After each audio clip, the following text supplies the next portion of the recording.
Allistair Tenpenny was born in 2197, amid the decayed remnants of post-apocalyptic Great Britain, a society that had been reshaped for more than a century by radiation-scarred landscapes, collapsed cities,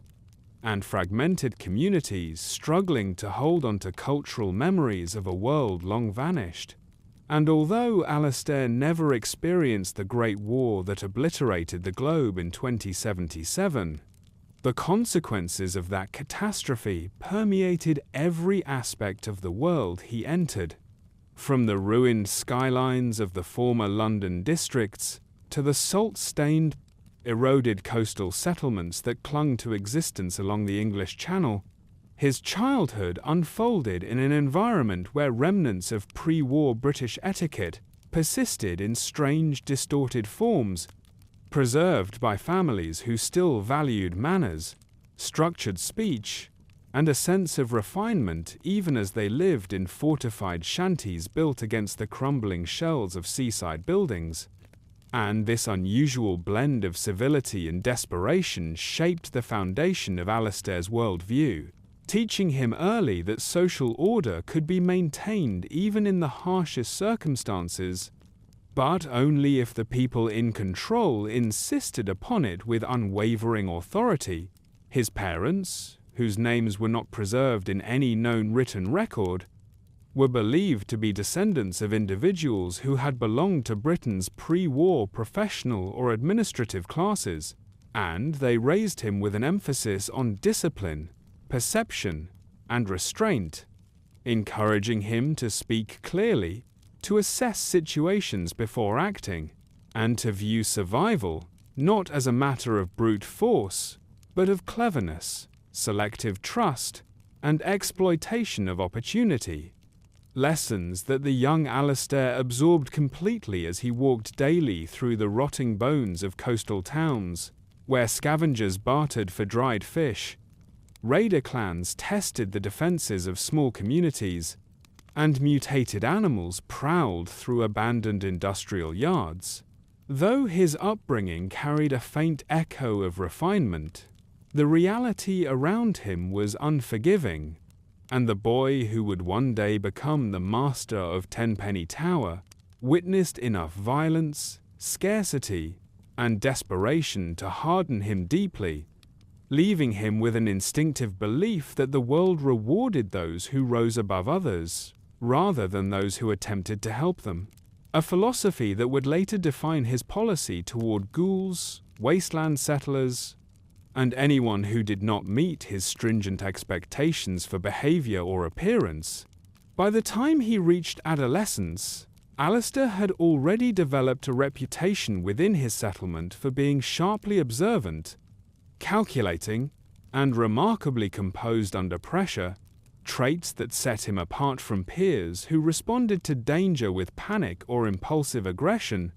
and local traders traveling between coastal British enclaves occasionally remarked that the boy carried himself with the quiet confidence of someone older,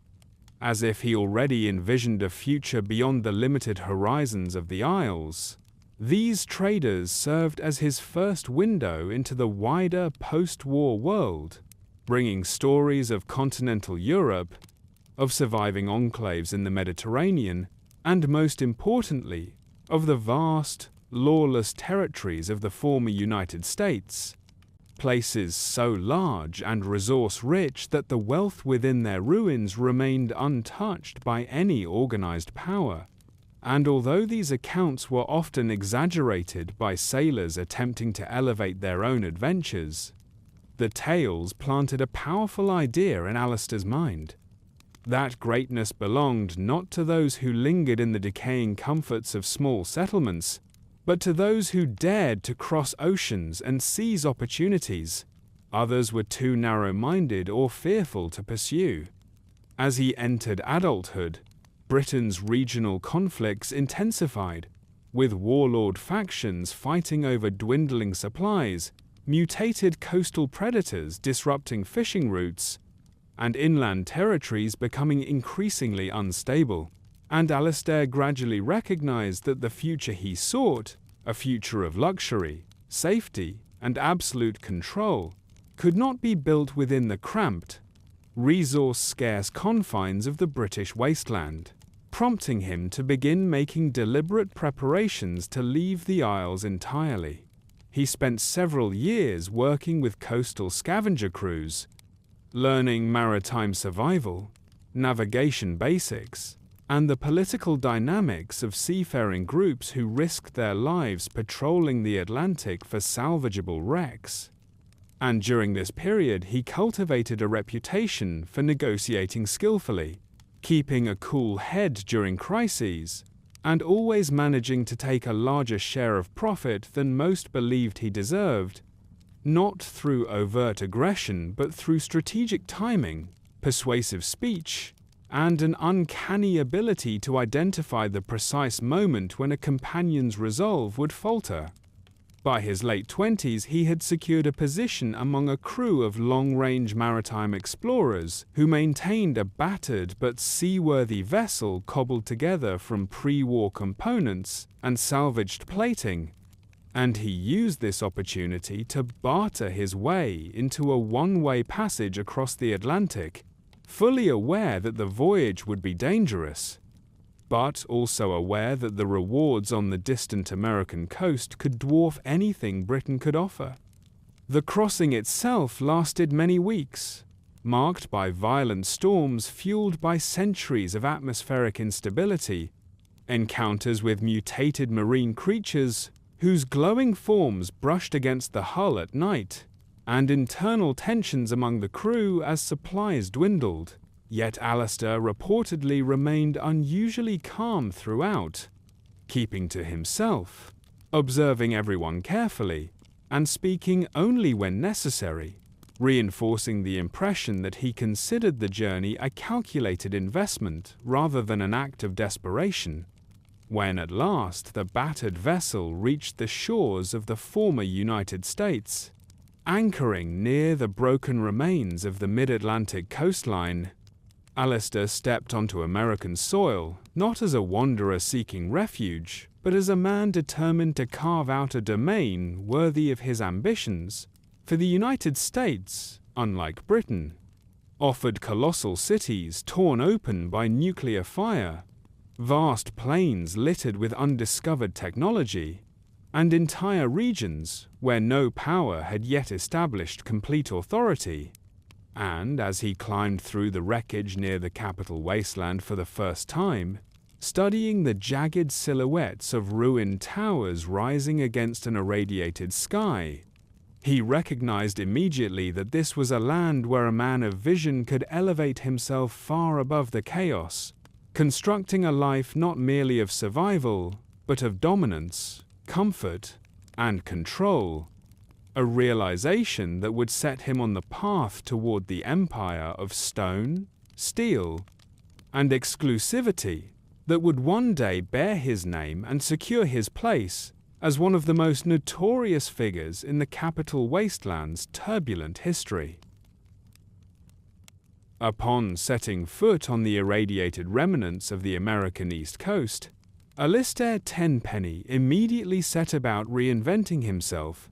shedding the obscurity of his British upbringing and adopting the calculated persona of a man who would not merely survive the Capital Wasteland, but rise above it with decisiveness and absolute purpose. And the first stage of this transformation unfolded in the fractured settlements that lined the mid-Atlantic shores, where scavenger camps, refugee clusters, and opportunistic traders formed loose, unstable communities amid the rusting hulls of pre-war cargo ships. Here, Tenpenny's talent for assessing human weakness proved indispensable, for he quickly recognized that while many Commonwealth survivors possessed technical knowledge inherited from their proximity to pre-war industrial zones, they lacked the structured discipline, composure, and strategic patience he had mastered during his years in Britain. And it was precisely these gaps that he exploited to carve out his initial foothold in American territory. By ingratiating himself with small merchant caravans, He gained access to trade routes, extending deeper into the former Washington, D. region, accompanying groups who navigated treacherous paths where raiders, feral ghouls, and mutated fauna roamed freely. And although he rarely engaged in direct combat, preferring to let hired guards handle violence, he paid close attention to how these threats shaped the power dynamics of the wasteland, meticulously identifying which dangers could break a settlement's morale and which could be leveraged as bargaining chips in future negotiations. His early ventures involved trading rare British salvage, intact mechanical instruments, fragments of maritime technology, and preserved documentation of pre-war European practices to American groups eager for any novelty that could be resold at higher value. And these transactions gradually accumulated into a modest but stable reserve of caps, weapons, and equipment, forming the financial seed from which his later empire would grow. As he pushed inland toward the outskirts of the Capital Wasteland itself, Tenpenny encountered more organized factions, including remnants of militant groups attempting to claim authority over segments of the ruined highways. But rather than challenge them, he observed how their rigidity made them brittle, how their insistence on ideology left them vulnerable to internal fracturing. And he understood that genuine dominance in this region required flexibility, a willingness to shift alliances or discard them entirely when they obstructed progress. This insight became the core of his strategy: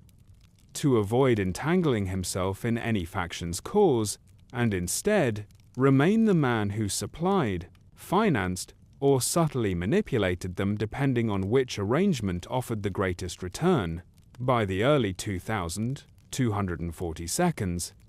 Tenpenny had positioned himself as a discreet broker and financier for various scavenger bands operating around the ruined D.C. metro area, providing them with small-scale weaponry or logistical support in exchange for exclusive access to technological salvage, luxury goods, or intact architectural materials he deemed useful for the future estate he had already begun envisioning.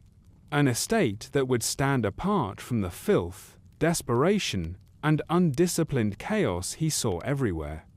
His dealings grew increasingly sophisticated, and although he maintained the appearance of a courteous,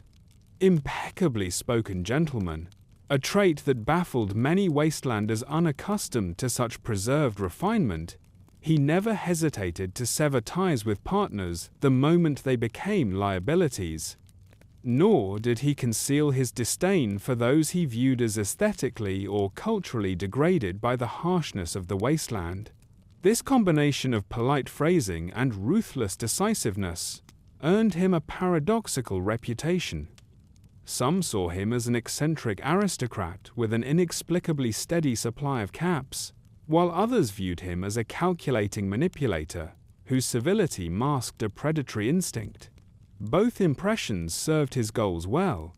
for they ensured he was underestimated by those who might have viewed him as a threat, and respected by those who valued reliability over idealism. During these formative American years, Tenpenny also began structuring the philosophy that would later manifest in his strict residency standards, an ideology rooted not in simple prejudice but in his conviction that order could only be achieved when a community maintained visual, behavioral, and cultural uniformity, a concept he had internalized from the disciplined enclaves of post-war Britain, but now refined into something far more exclusionary. Shaped by the grotesque mutations, scavenger deformities, and unpredictable ghoul enclaves he witnessed daily in the Capital Wasteland. By the late 2,242, he had become a familiar name among merchants and settlement leaders across the region, recognized as a man who always paid promptly, who honored contracts when it suited him, and who possessed an unusual ability to acquire pre-war luxuries that seemed impossibly intact given the state of the world, ranging from preserved alcoholic spirits to fragments of antique decor, items he hoarded obsessively, believing that such objects would one day furnish a grand residence worthy of the dignity he felt the wasteland strained so hard to extinguish. All the while, he studied the ruins of Washington, D.C.,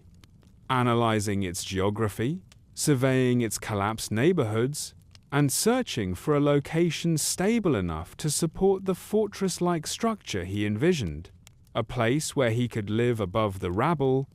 beyond the reach of opportunistic raiders, and insulated from the decaying aesthetics he found so offensively common in American settlements. And although he did not yet know the name Tenpenny Tower, he already held in his mind the silhouette of a fortress of stone, elevation, and exclusivity, a sanctuary where he would rule by the same principle that had governed his entire ascent, that only those who embodied order would be permitted to stand within his walls, and all others would be kept firmly, permanently outside. As Allistair Tenpenny established his foothold in the Capital Wasteland, the concept that would define his legacy, the construction and occupation of what would eventually be known as Tenpenny Tower, began to crystallize in his mind, born from a combination of personal ambition, obsessive desire for security, and a meticulously cultivated belief that civilization could be reconstructed only under the supervision of those refined enough to enforce order, and the origins of this vision can be traced to the ruins he surveyed in the outskirts of the pre-war city, where a single pre-war high-rise, standing taller than any other surviving structure amidst the fragmented cityscape, presented itself not merely as a practical shelter from raiders, mutants, and the elements, but as a symbolic assertion of supremacy over the chaotic world below, a vertical bastion that would allow him to literally rise above the dangers that plagued the Capital Wasteland. And in that moment, Tenpenny began to imagine a society stratified by wealth, discipline, and cultural refinement, a place where the fortunate few could live safely within a constructed paradise, while the unworthy remained outside, exposed to the filth, violence, and moral ambiguity he considered emblematic of post-war humanity. The initial stages of this vision involved careful reconnaissance of the surrounding ruins, assessing structural integrity, evaluating which sections could be restored, and identifying materials that could be scavenged from collapsed buildings or acquired from his growing network of contacts, all while maintaining a discreet public profile to avoid drawing the attention of rival scavengers, raiders, and opportunistic settlements who might challenge his claim. And contemporaneous accounts suggest that he treated these surveys not merely as engineering assessments, but as strategic exercises in dominance, mapping vantage points, escape routes, and potential choke points. With the same meticulousness, a pre-war military architect might have applied to a fortress of global significance. Alongside these practical concerns, Tenpenny devoted himself to the ideological design of his future residence, considering what type of inhabitants would be permitted to live within its walls, what rules would govern their behavior, and how their loyalty could be secured through a combination of incentive, intimidation, and social stratification. And it was during this phase that his personal philosophy of exclusivity began to coalesce, rooted in the lessons of his post-war British upbringing, his observations of wasteland society, and his perception that physical security alone was insufficient to preserve order unless complemented by rigid social hierarchies, behavioral standards, and controlled access. Tenpenny meticulously recorded his standards for habitation, imagining interiors furnished with salvaged pre-war luxury, spaces arranged to convey both refinement and authority, and accommodations that would serve as a testament to his own success and discerning taste. And while he sought input from a limited circle of trusted allies, he made clear from the outset that ultimate authority rested entirely with him, and that any dissent or deviation from his rules would be met with swift, decisive enforcement, an approach that mirrored his broader strategy in the wasteland of remaining unaligned, flexible, and always capable of leveraging fear, wealth, or influence to achieve desired outcomes. Over the following decades, he gradually acquired the property that would become the tower through a combination of purchase, negotiation, and occasionally subtle intimidation, obtaining legal or quasi-legal claims to the site and its immediate surroundings, while simultaneously establishing supply lines for construction materials, security equipment, and luxury items. And all of this was executed with the same discreet attention to optics and self-presentation that had defined his earliest American operations, ensuring that local scavengers and factions recognized the project's growing scale, but never felt empowered to challenge it directly. And by maintaining an aura of wealth and sophistication,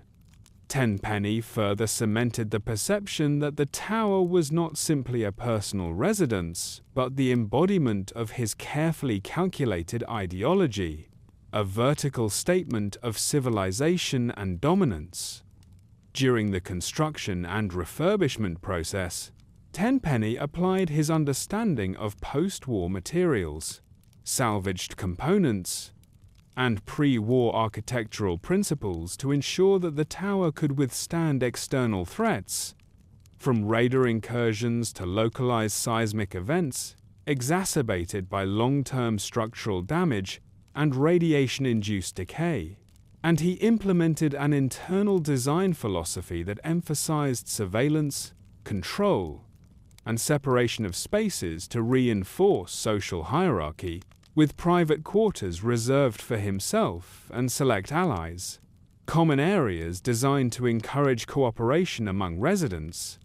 and secure zones for storage of wealth, weaponry, and technological relics, all while maintaining the impression that the structure was both inviting and exclusive, a combination of comfort and authority meant to project power and cultivate deference. Tenpenny's vision extended beyond mere physical construction, for he devoted equal attention to the development of the social structure that would govern life within the tower, formulating rules regarding decorum, personal conduct, and civic participation, establishing clear protocols for disputes, access to resources, and the management of outsiders. And he remained insistent that these rules reflect his philosophy that only those who demonstrated refinement, loyalty, and capacity for order were worthy of residency, a principle that later generated conflict with non-human entities such as ghouls, whom he regarded as fundamentally incompatible with the controlled environment he sought to create. Simultaneously, he cultivated a cadre of trusted operatives and retainers who would implement his vision on a day-to-day basis, providing security, enforcing rules, and managing interactions with external parties. And he instructed them to observe, report, and act decisively in accordance with his directives, ensuring that the tower functioned not only as a residence but as a microcosm of the hierarchical society he envisioned, a place where obedience, discretion, and social refinement were rewarded, and where deviation or insolence was met with immediate correction or removal. Over time, the combination of careful planning, strategic acquisition of resources, and ideological clarity allowed Tenpenny to transform a solitary pre-war high-rise into a functioning bastion of exclusivity, with residents who shared,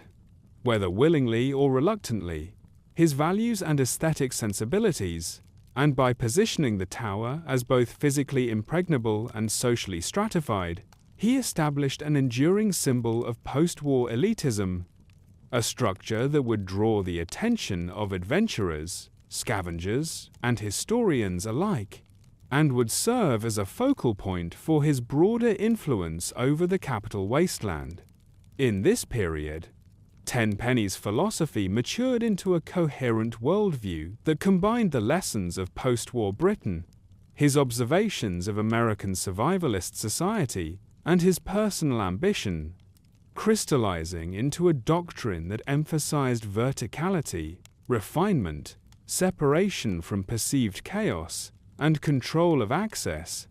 principles that guided every subsequent decision he made and ensured that Tenpenny Tower became more than a residence, emerging instead as a lasting statement of human hierarchy, the consolidation of wealth and power, and the tangible manifestation of Allistair Tenpenny's lifelong pursuit of security, luxury, and dominion in a world defined by devastation. After securing Tenpenny Tower as his personal stronghold, Allistair Tenpenny turned his attention to the creation of a society that would reflect his vision of order, refinement, and absolute control, a society intentionally separated from the chaos, danger, and moral ambiguity of the surrounding Capital Wasteland. And this project required far more than mere reconstruction of pre-war walls and infrastructure. It demanded the careful selection of inhabitants, the establishment of strict social hierarchies, and the imposition of rules designed to enforce compliance, loyalty, and the appearance of civility, all while maintaining the illusion that residence in the tower was a privilege rather than a burden, a carefully orchestrated psychological strategy that Tenpenny had developed from observing human behavior both in his native Britain and during his early years navigating American wasteland societies, where survival often depended as much on perception and influence as it did on combat skill or access to supplies, and where the weak or unrefined were quickly marginalized or eliminated entirely. He began by surveying the existing population of survivors, traders, and specialists who might be persuaded to join him, using a combination of charisma, negotiation, and intimidation to identify those who could contribute to the social and economic stability of the tower, and those whose presence might threaten it were systematically discouraged or barred, reflecting his deeply ingrained belief that the strength of a society was directly proportional to the discipline and refinement of its members, and inversely proportional to the number of unpredictable, violent, or uncultured individuals allowed within its walls, a principle that would later underpin every aspect of Tenpenny Tower's operation. Recruitment was approached methodically, with Tenpenny offering security, access to resources, and opportunities for comfort in exchange for adherence to strict standards of behavior, decorum, and personal conduct, and he personally oversaw the vetting of potential residents, evaluating their social skills, survival experience, perceived intelligence, and willingness to conform to the rigid protocols he would impose, while also using subtle psychological tactics to instill a sense of obligation and gratitude, ensuring that newcomers would see themselves as beneficiaries of his vision rather than equals within it, a dynamic that reinforced his absolute authority while fostering a sense of aspiration among the residents, who learned quickly that approval, opportunity, and continued inclusion depended on adherence to Tenpenny's values, style, and hierarchical order. As the first cohort of residents took up quarters in the partially restored tower, Tenpenny implemented an internal hierarchy, assigning privileges, spaces, and responsibilities based on perceived competence, loyalty, and refinement, and he maintained a permanent presence in the most secure and luxurious portions of the structure, observing the social interactions below him, mediating disputes selectively, and rewarding those who conformed while subtly punishing those whose behavior suggested independent thought or a potential challenge to his authority, all of which reinforced the psychological architecture of control that paralleled the physical fortifications he had constructed, including reinforced entrances, sightlines that permitted surveillance of communal areas, and restricted access to critical infrastructure and pre-war artifacts that he hoarded as symbols of status and power. Within the tower, Tenpenny created cultural and behavioral norms that distinguished his community from the surrounding wasteland, establishing schedules, social expectations, and conduct codes designed to convey civility, luxury, and exclusivity, and he ensured that residents understood that participation in communal life was conditional upon compliance with his directives, that failure to maintain decorum could result in expulsion or other forms of social and material punishment,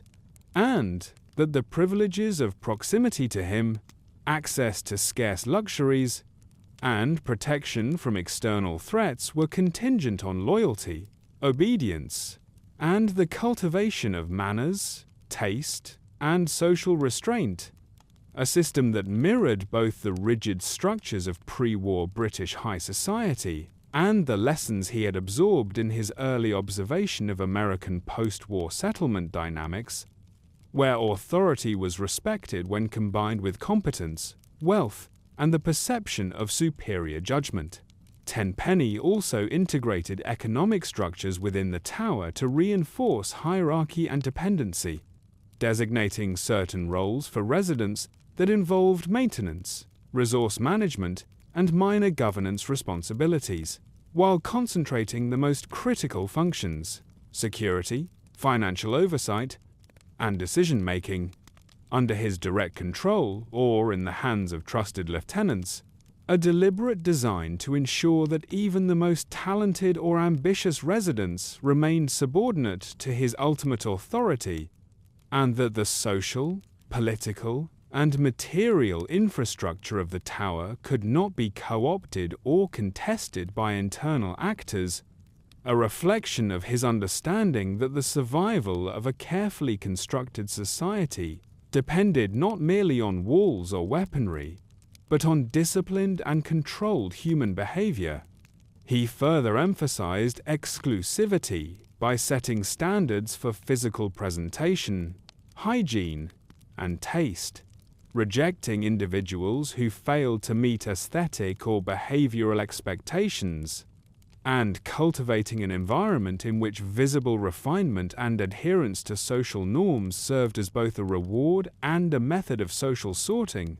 a hierarchy that was immediately apparent to newcomers and reinforced through subtle cues, preferential treatment, and the symbolic distribution of scarce pre-war luxuries, ensuring that every resident internalized the implicit message that their position within the tower's social order was directly tied to their conformity to Tenpenny's ideals, a lesson he reinforced consistently through both encouragement and the threat of exclusion, a strategy that created a highly controlled social ecosystem where loyalty, obedience,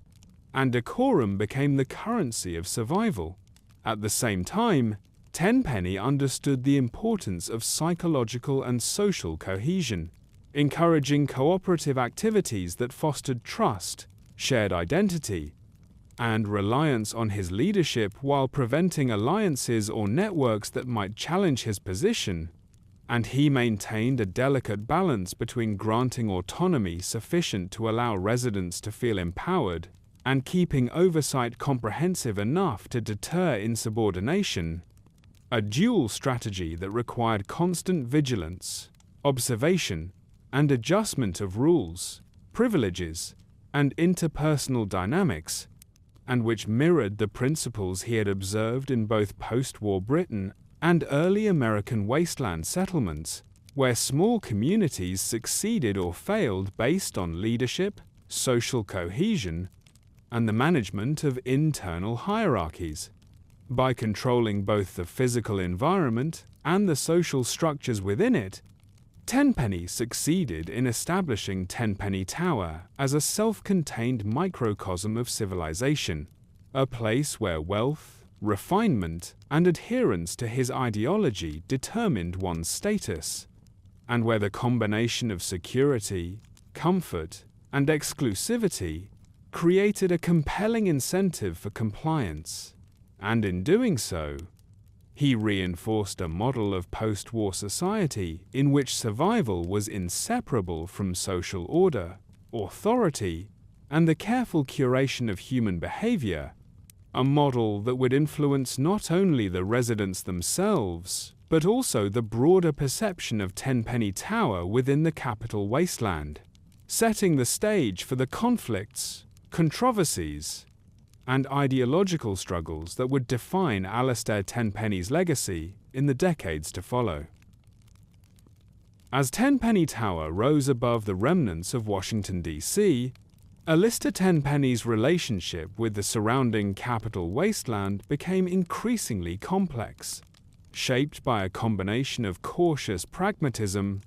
strategic neutrality, and deliberate manipulation designed to maintain his power without exposing the tower to the vulnerabilities that plagued other settlements. And this balance required him to navigate a fractured landscape populated by raiders, independent traders, mercenary groups, rival settlements, and powerful factions such as the Brotherhood of Steel, each of which had its own claims, ambitions, and survival strategies, and each of which could have undermined or threatened his carefully constructed microcosm if handled poorly. From the outset, Tenpenny established a principle of selective engagement, recognizing that the wasteland rewarded neither naive altruism nor overt aggression, and he carefully positioned himself as a benefactor when advantageous, a neutral observer when necessary, and an intimidating presence when challenged, a nuanced approach that allowed him to secure resources, maintain supply lines, and extend influence without becoming directly embroiled in conflicts that could endanger his tower or residents. And he invested heavily in cultivating relationships with caravan operators,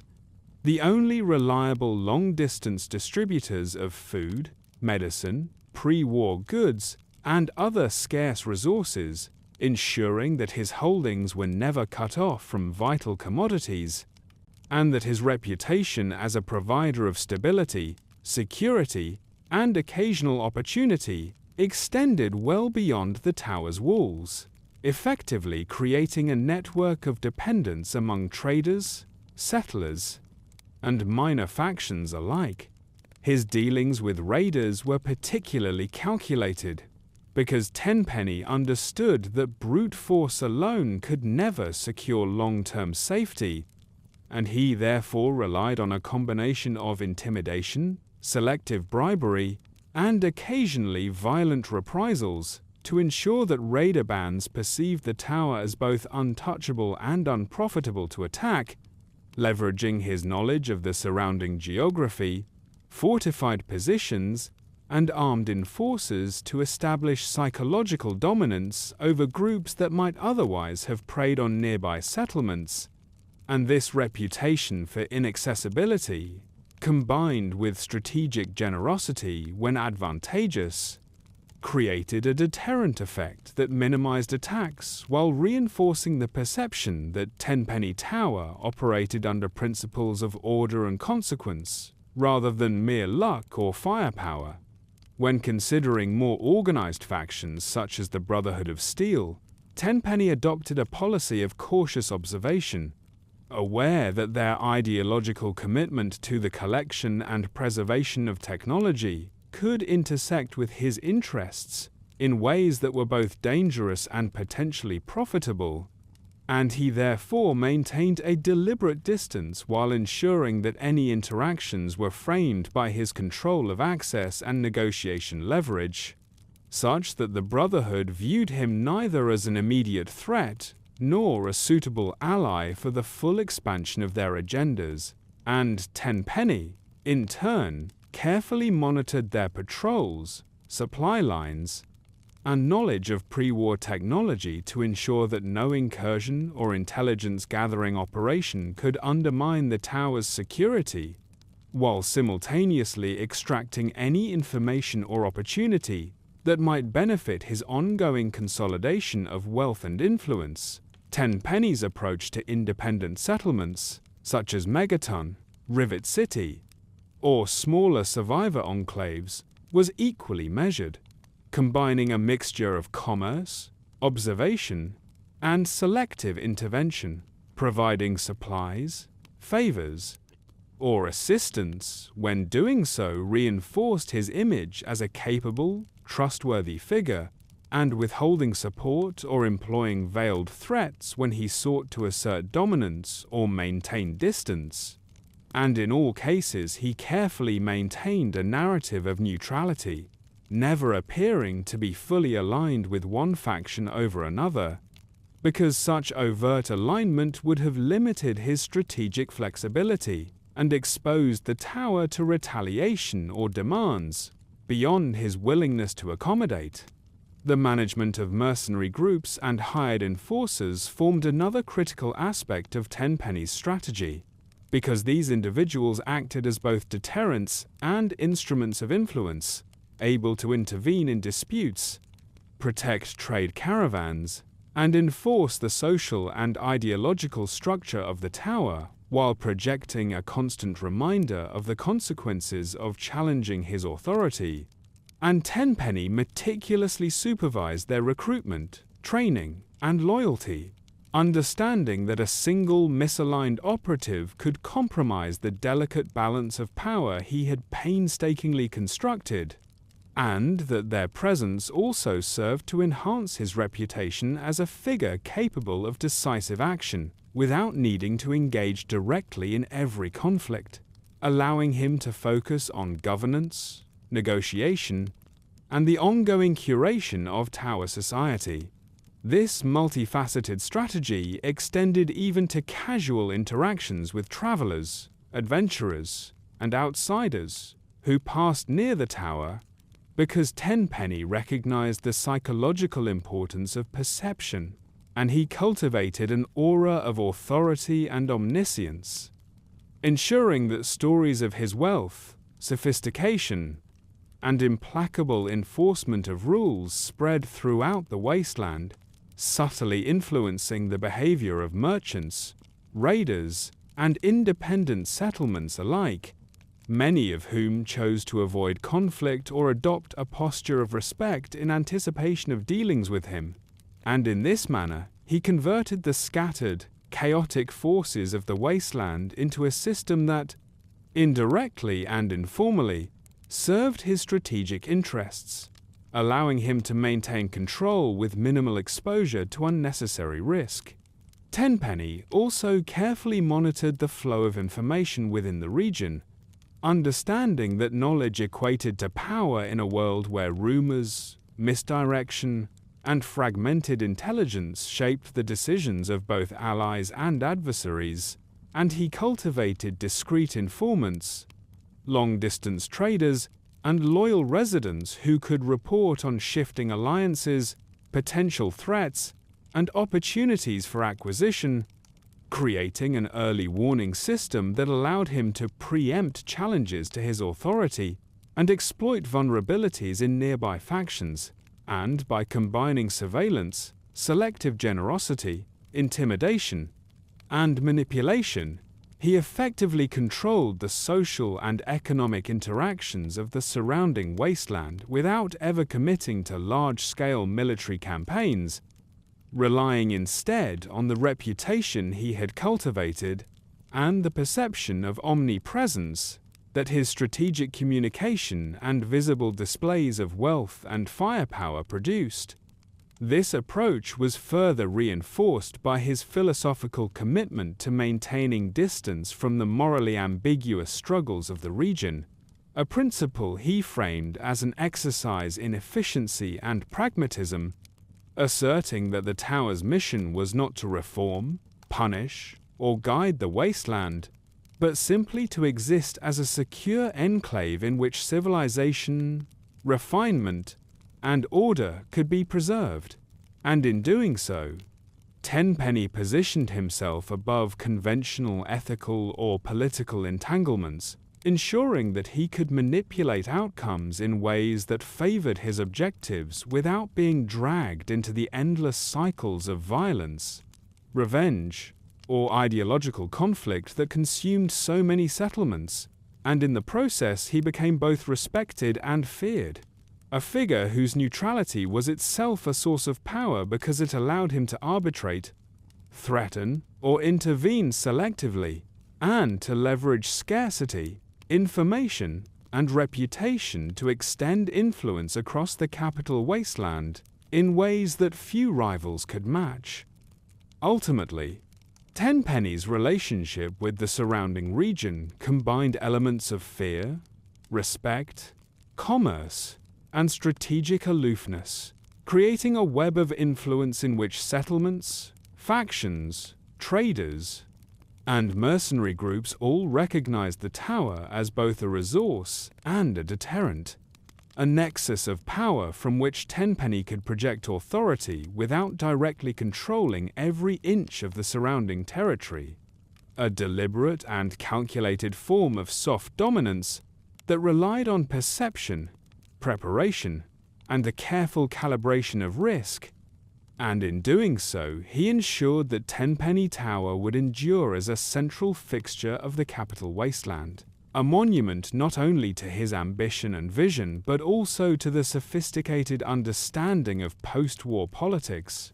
economics, and human behavior that allowed one man to rise above the chaos and create a domain in which his rules, tastes, and standards could remain unchallenged, at least as long as he maintained the delicate balance of fear, respect, and strategic detachment that defined his entire approach to the wasteland. As the decades passed and Tenpenny Tower solidified its status as an unassailable bastion of wealth and refinement above the Capital Wasteland, Allistair Tenpenny's worldview underwent a gradual but profound transformation, evolving from pragmatic control and calculated engagement with his environment into a deeply ingrained paranoia and pronounced prejudice that would come to define both his personal behavior and the policies governing his society. And this descent was fueled by a combination of environmental, social, and personal factors that compounded over time in the harsh, unpredictable, and morally ambiguous landscape of the post-apocalyptic mid-Atlantic. The pervasive presence of radiation, the ever-present threat of violent incursions by raiders or mutated wildlife, and the constant reminder of human fragility reinforced a survivalist mentality that, while initially practical, gradually hardened into an ideological rigidity, convincing Tenpenny that deviation from strict order, adherence to rules, and the maintenance of social and aesthetic hierarchies were not merely preferable but absolutely necessary for the continued survival of himself and those he deemed worthy of protection.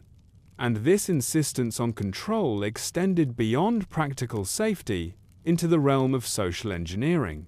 dictating whom he allowed to reside within the tower, which individuals could participate in governance or commerce,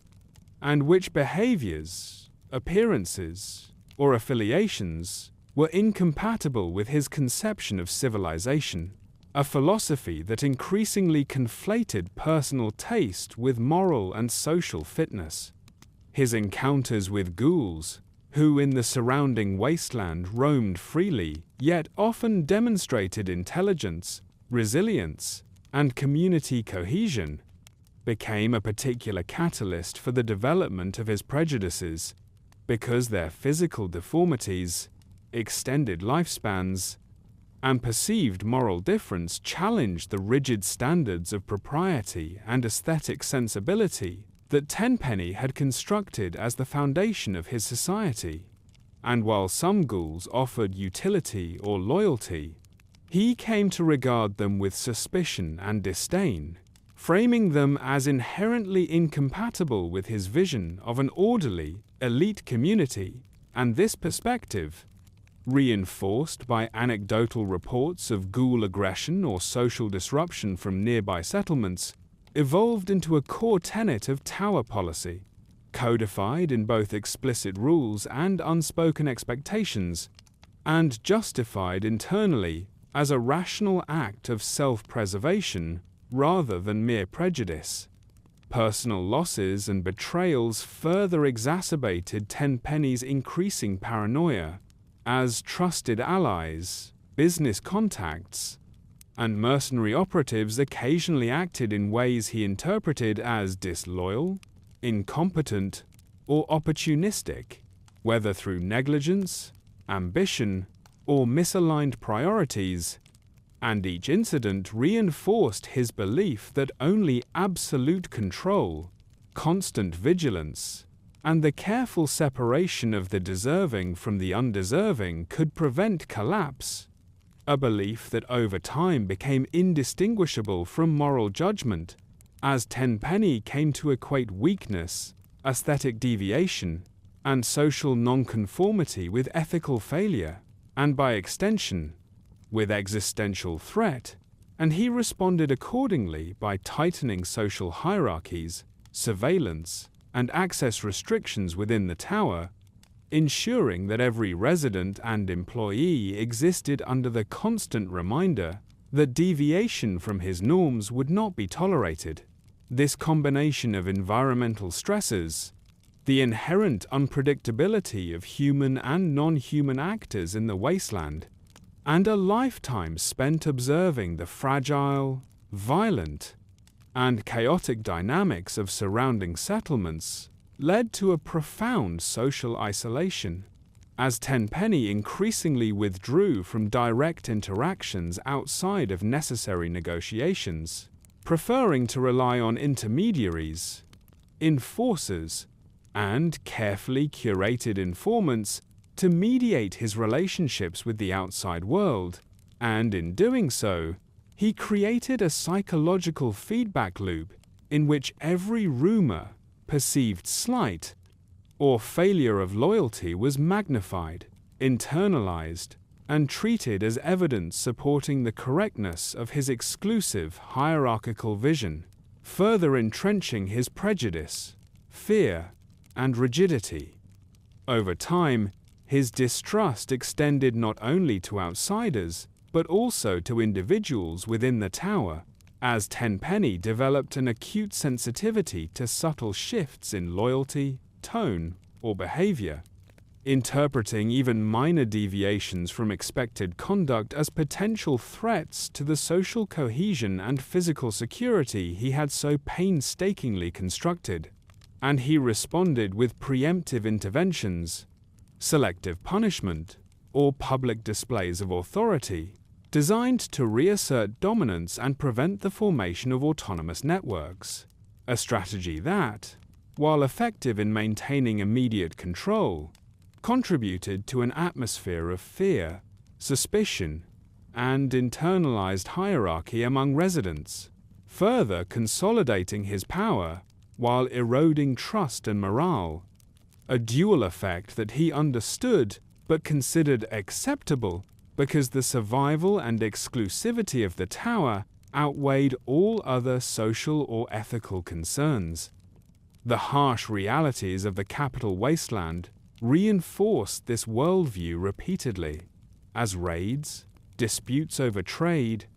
and the encroachment of unpredictable factions illustrated the fragility of any settlement that failed to enforce strict control, and Tenpenny internalized these lessons as universal, extrapolating from limited experience to the conclusion that weakness, disorder, and nonconformity were not mere hazards, but existential threats a cognitive framework that justified both the exclusion of ghouls and other marginalized groups, and the elevation of residents who conformed strictly to his vision. And he applied these principles consistently, codifying rules regarding behavior, aesthetics, and loyalty that mirrored his internalized fears, ensuring that the internal culture of Tenpenny Tower reflected his philosophy that survival, prosperity, and refinement were inseparable, and that only those capable of demonstrating all three could be permitted to live above the wasteland. Over decades, these policies hardened into dogma, and Tenpenny's interactions with the broader Capital Wasteland increasingly reflected this combination of distrust, ideological rigidity, and preemptive self-protection, leading him to engage selectively with caravans, settlements, and mercenary groups, relying heavily on reputation, surveillance, and psychological leverage rather than direct negotiation. And in the process, he reinforced the perception among outsiders that the tower was not merely a residence, but a fortress in both physical and social terms, a place where rules were absolute, compliance was mandatory, and the consequences of deviation were severe, a reputation that further insulated Tenpenny from challenges but also amplified his own perception of threat, paranoia, and necessity for control, creating a self-reinforcing cycle of fear, exclusion, and ideological entrenchment that would come to define his leadership and underpin the conflicts, controversies, and moral judgments that characterized the later decades of his life, ultimately shaping the tower as both a sanctuary and a monument to the rigidity, prejudice, and psychological consequences born from decades of survival, wealth accumulation, and isolation in one of the harshest post-war environments on Earth. The rise of conflict between Allistair Tenpenny and the ghouls of the Capital Wasteland represents a defining chapter in the history of Tenpenny Tower, a controversy that began in earnest with the arrival of Roy Phillips, a charismatic and articulate ghoul leader from Warrington Station, whose persistence and moral conviction challenged the rigid social hierarchy that Tenpenny had painstakingly constructed within his tower, and whose presence highlighted the broader ethical and practical dilemmas faced by post-war elites attempting to reconcile survival, ideology, and humanity in a fractured world. Roy Phillips, representing a small but determined community of ghouls, approached Tenpenny with a demand for inclusion and equality, arguing that ghouls, despite their physical deformities and the prejudices of human society, possessed the intelligence, loyalty, and social cohesion necessary to live within the tower's walls without disrupting the carefully maintained order, and his requests were rooted not merely in ambition but in the existential need of ghouls to find refuge from violence, discrimination, and the environmental hazards that made ordinary settlements dangerous or untenable for their extended lifespans. Tenpenny, whose worldview by this point had hardened into a philosophy of exclusivity, refinement, and absolute control, regarded the proposal with immediate skepticism and growing hostility, perceiving ghouls not as potential contributors to his society, but as symbolic and tangible threats to the aesthetic, social, and ideological standards he had imposed, and his refusal was informed by a combination of deep-seated prejudice, fear of social disruption, and a personal philosophy that equated refinement, civility, and human conformity with the capacity to survive, flourish, and maintain order, a framework that left little room for compromise or moral ambiguity.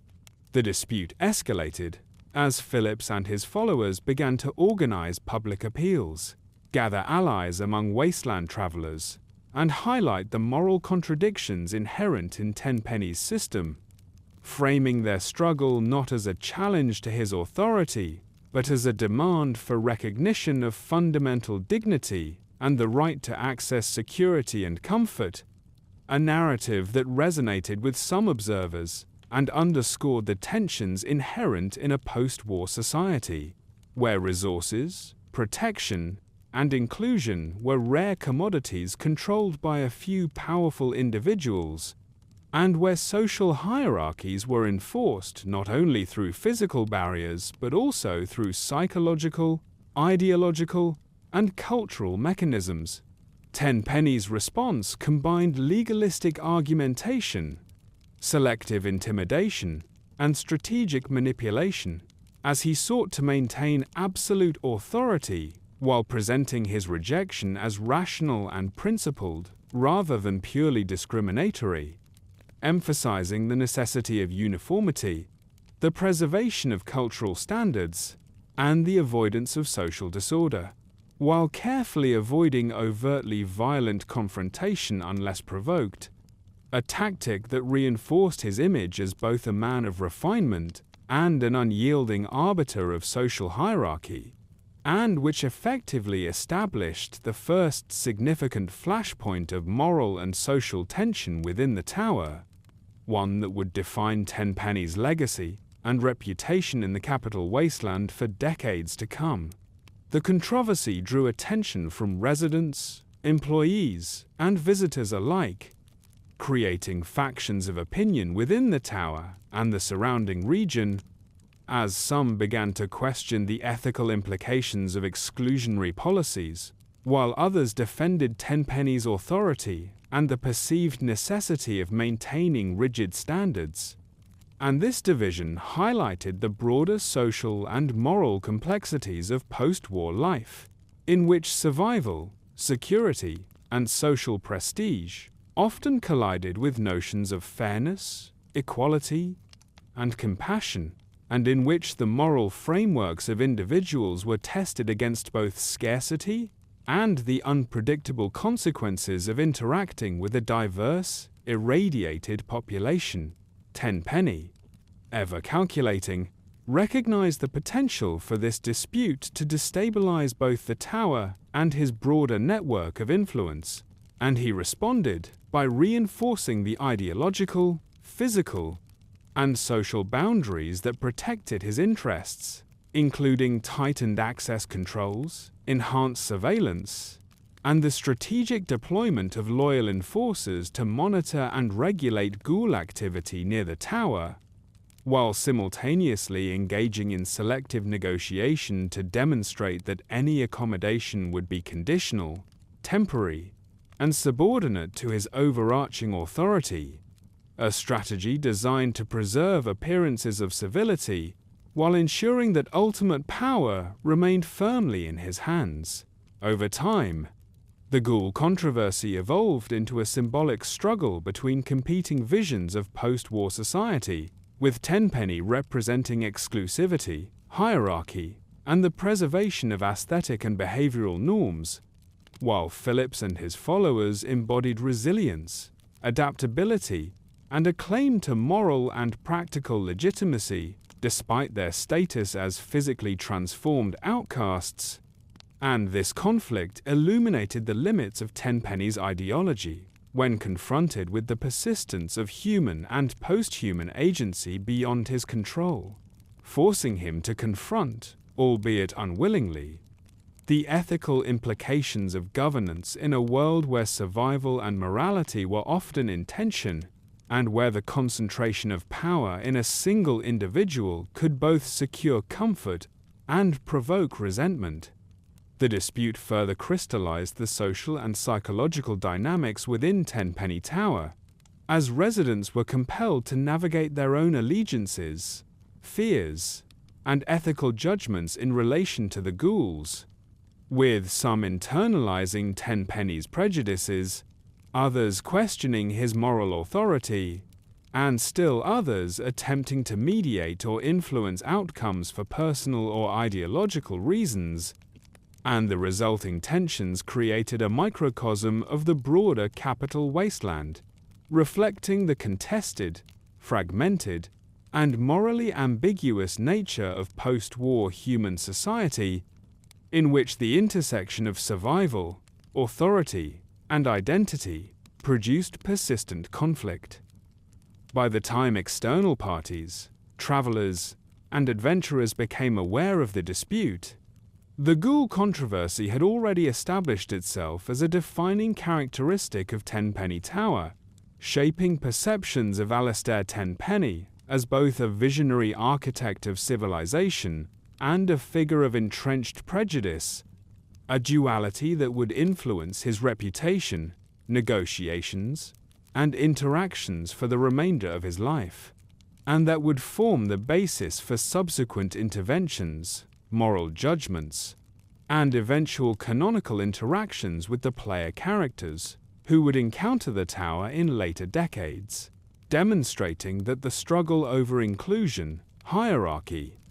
and human or post-human worth was not merely a philosophical abstraction but a tangible, ongoing conflict with material, social, and ethical consequences. Ultimately,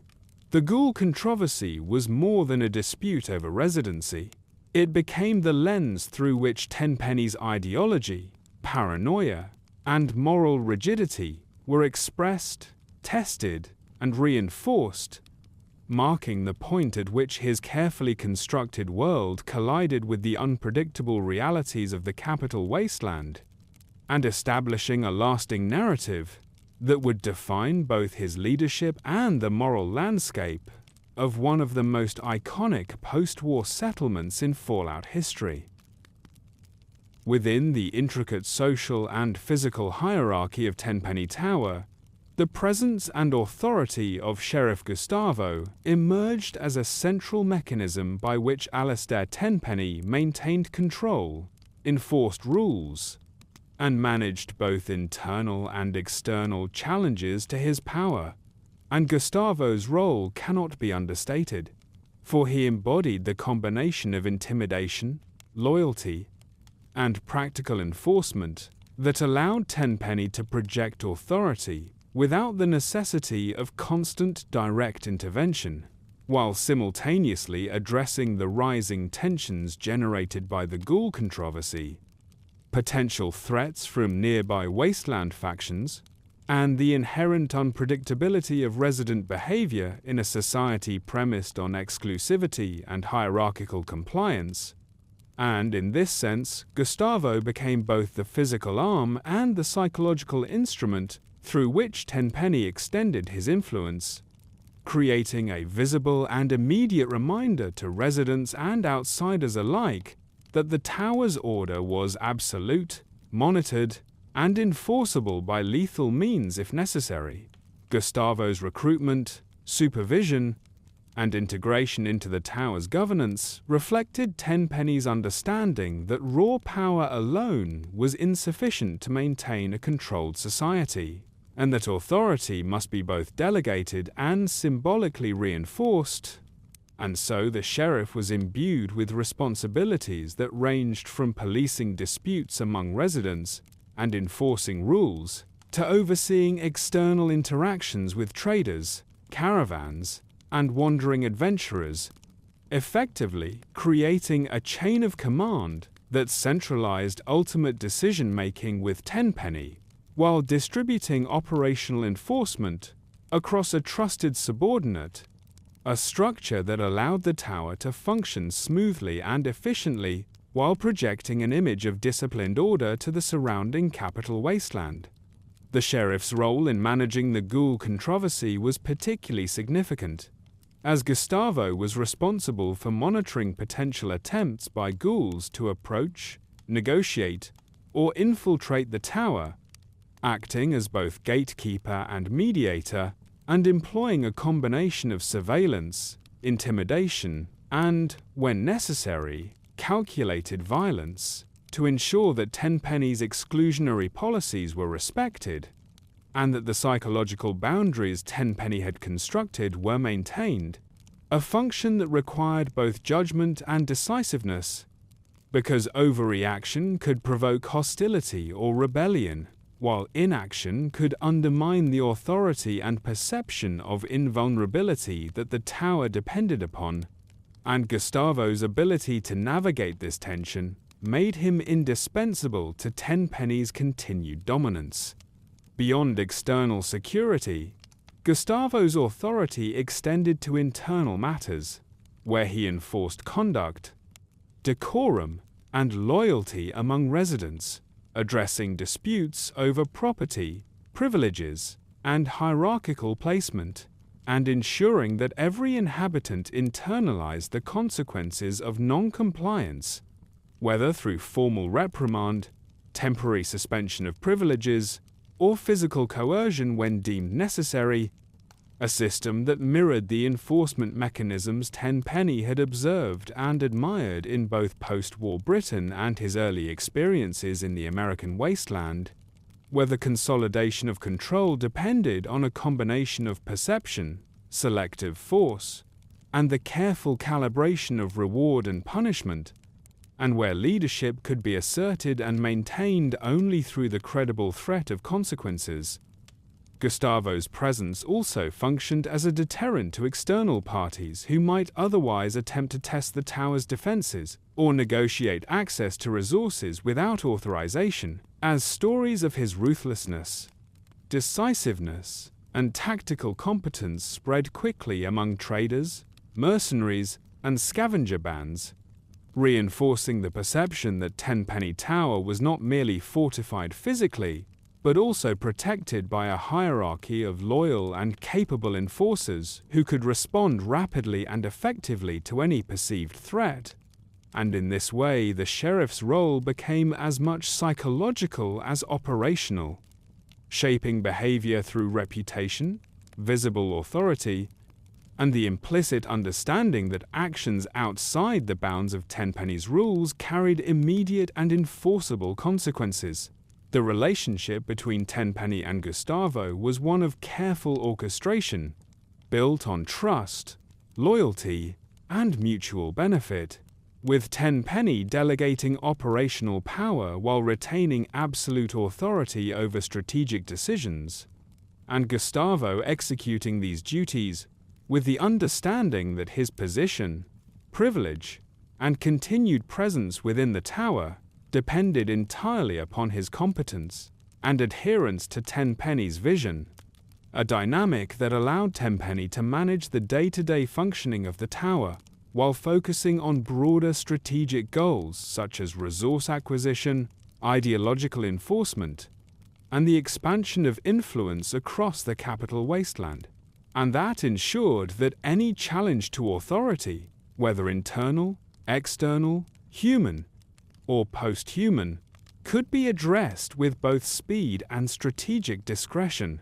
The sheriff's integration into the tower's governance also highlighted the delicate balance Tenpenny maintained between visible control and delegated enforcement, a balance designed to cultivate respect, fear, and loyalty simultaneously, and to prevent the rise of any internal factions that could challenge his position. And by embedding Gustavo in both security and administrative functions, Tenpenny effectively created a living extension of his own authority, capable of responding autonomously yet consistently to crises, interpreting rules with fidelity to his ideological framework, and representing the tower's power in interactions with outsiders, all of which amplified Tenpenny's ability to govern without becoming consumed by the operational minutiae that might otherwise compromise his strategic oversight. As the ghoul controversy escalated and tensions among residents grew, Gustavo's role became increasingly central, as he acted as mediator, enforcer, and, when necessary, executor of punitive measures to maintain cohesion, deter rebellion, and assert the unassailable authority of Tenpenny's rules, and his effectiveness in this capacity reinforced the ideological and psychological structures upon which the tower's society was built. ensuring that the exclusivity, hierarchy, and social discipline Tenpenny had envisioned could be maintained even in the face of moral, social, and environmental pressures that threatened to destabilize it. Beyond operational duties, Gustavo's presence also served as a symbolic reinforcement of Tenpenny's broader worldview, exemplifying the principle that authority must be both visible and enforceable, that hierarchy must be maintained through consistent application of rules, and that survival and prosperity in the post-war Capital Wasteland were inseparable from discipline, loyalty, and adherence to carefully constructed social norms, a framework that Tenpenny believed justified his exclusion of undesirables, marginal groups, and those deemed unworthy of refinement or order, and that provided a tangible mechanism through which the tower could function as a model of controlled civilization, insulated from chaos, moral ambiguity, and the unpredictable behavior of external actors. Ultimately, Sheriff Gustavo became indispensable not only to the operational and security needs of Tenpenny Tower, but also to the reinforcement of Allistair Tenpenny's ideological, psychological, and social control, serving simultaneously as enforcer, deterrent, mediator, and extension of authority, and ensuring that the carefully curated environment within the tower remained compliant, cohesive, and aligned with the overarching vision of order, exclusivity, and power, a role that would shape both the internal dynamics of the tower and the perception of Tenpenny's dominance throughout the Capital Wasteland for decades, and that would set the stage for subsequent confrontations, controversies, and the eventual involvement of the Lone Wanderer, in which Gustavo's presence and influence would prove a decisive factor in determining both immediate and long-term outcomes within this iconic post-war enclave. Allistair Tenpenny's personal philosophy and ideological legacy represent the culmination of decades spent observing human behavior, navigating the fractured Capital Wasteland, and constructing a society predicated on exclusivity, hierarchy, and the preservation of what he perceived as civilized values, and his worldview cannot be understood merely as a set of social or aesthetic preferences, but rather as a coherent, if deeply flawed, doctrine that linked survival, wealth, and moral judgment to observable markers of refinement, obedience, and conformity, reflecting both his formative experiences in post-war Britain and his immersion in the chaotic, often brutal dynamics of post-apocalyptic America, a synthesis that produced a vision of civilization in miniature, wherein those deemed deserving were elevated above the wasteland, while those perceived as inferior were excluded, marginalized, or denied access to security and prosperity. And in doing so, Tenpenny articulated a philosophy that simultaneously justified his social engineering, reinforced his personal power, and created the enduring structures and controversies for which he would be remembered. At the core of this philosophy was the principle that order and stability were inseparable from exclusivity and strict governance, a principle that Tenpenny applied across all dimensions of tower life, from the selection of residents and the enforcement of behavioral standards to the regulation of trade, the management of information, and the surveillance of both internal and external threats. And he believed that the survival of a post-war society required the elimination or containment of individuals whose behavior, appearance, or social tendencies threatened the cohesion or aesthetic integrity of the community, a conviction that informed his systematic exclusion of ghouls and other marginalized groups, while simultaneously rewarding conformity, loyalty, and the outward demonstration of refinement among Tower residents. Tenpenny's ideology was inseparable from his economic practices, as he maintained strict control over resources, wealth, and access to luxury, viewing scarcity not merely as a practical limitation, but as a tool for reinforcing hierarchy, instilling discipline, and shaping behavior. And in doing so, he created a social ecosystem in which residents were compelled to internalize his standards as both ethical and practical imperatives, a system in which the benefits of inclusion, security, comfort, status, and social prestige were contingent on adherence to a tightly controlled framework of rules and expectations, and in which deviation, nonconformity,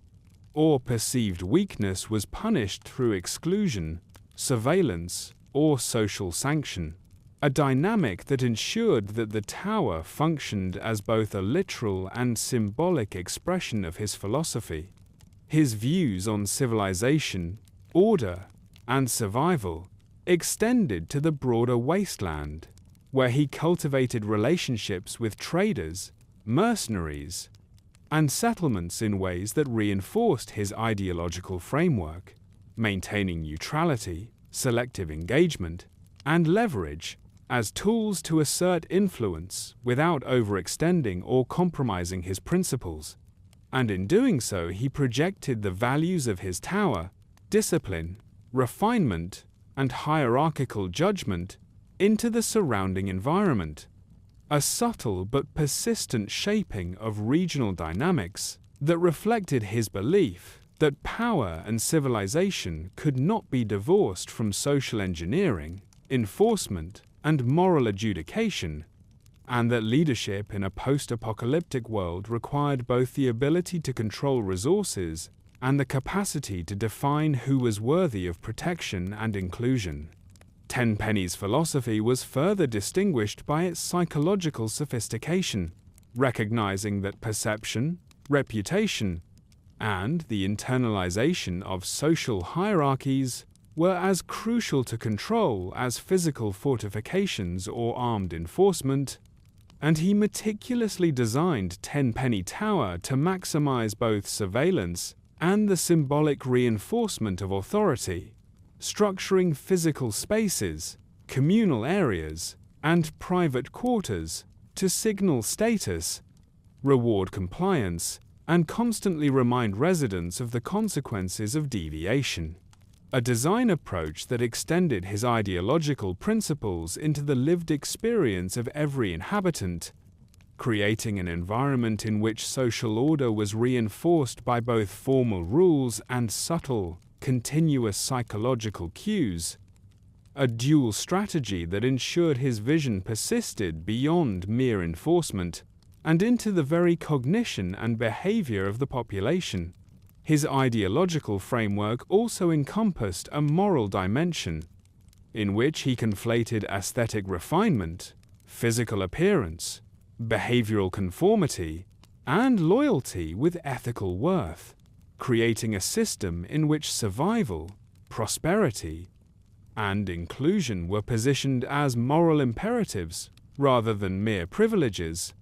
And in doing so, he justified both exclusionary practices and the maintenance of rigid hierarchies as acts of principle rather than self-interest, a perspective that informed his refusal to allow ghouls into the Tower, his selective engagement with wasteland factions, and his internal governance strategies, and which simultaneously served to legitimize his authority and preempt challenges to his ideological vision by framing dissent as both socially and morally undesirable. Over time, this philosophy crystallized into a legacy that extended beyond the immediate operations of Tenpenny Tower, influencing broader perceptions of elitism, social engineering,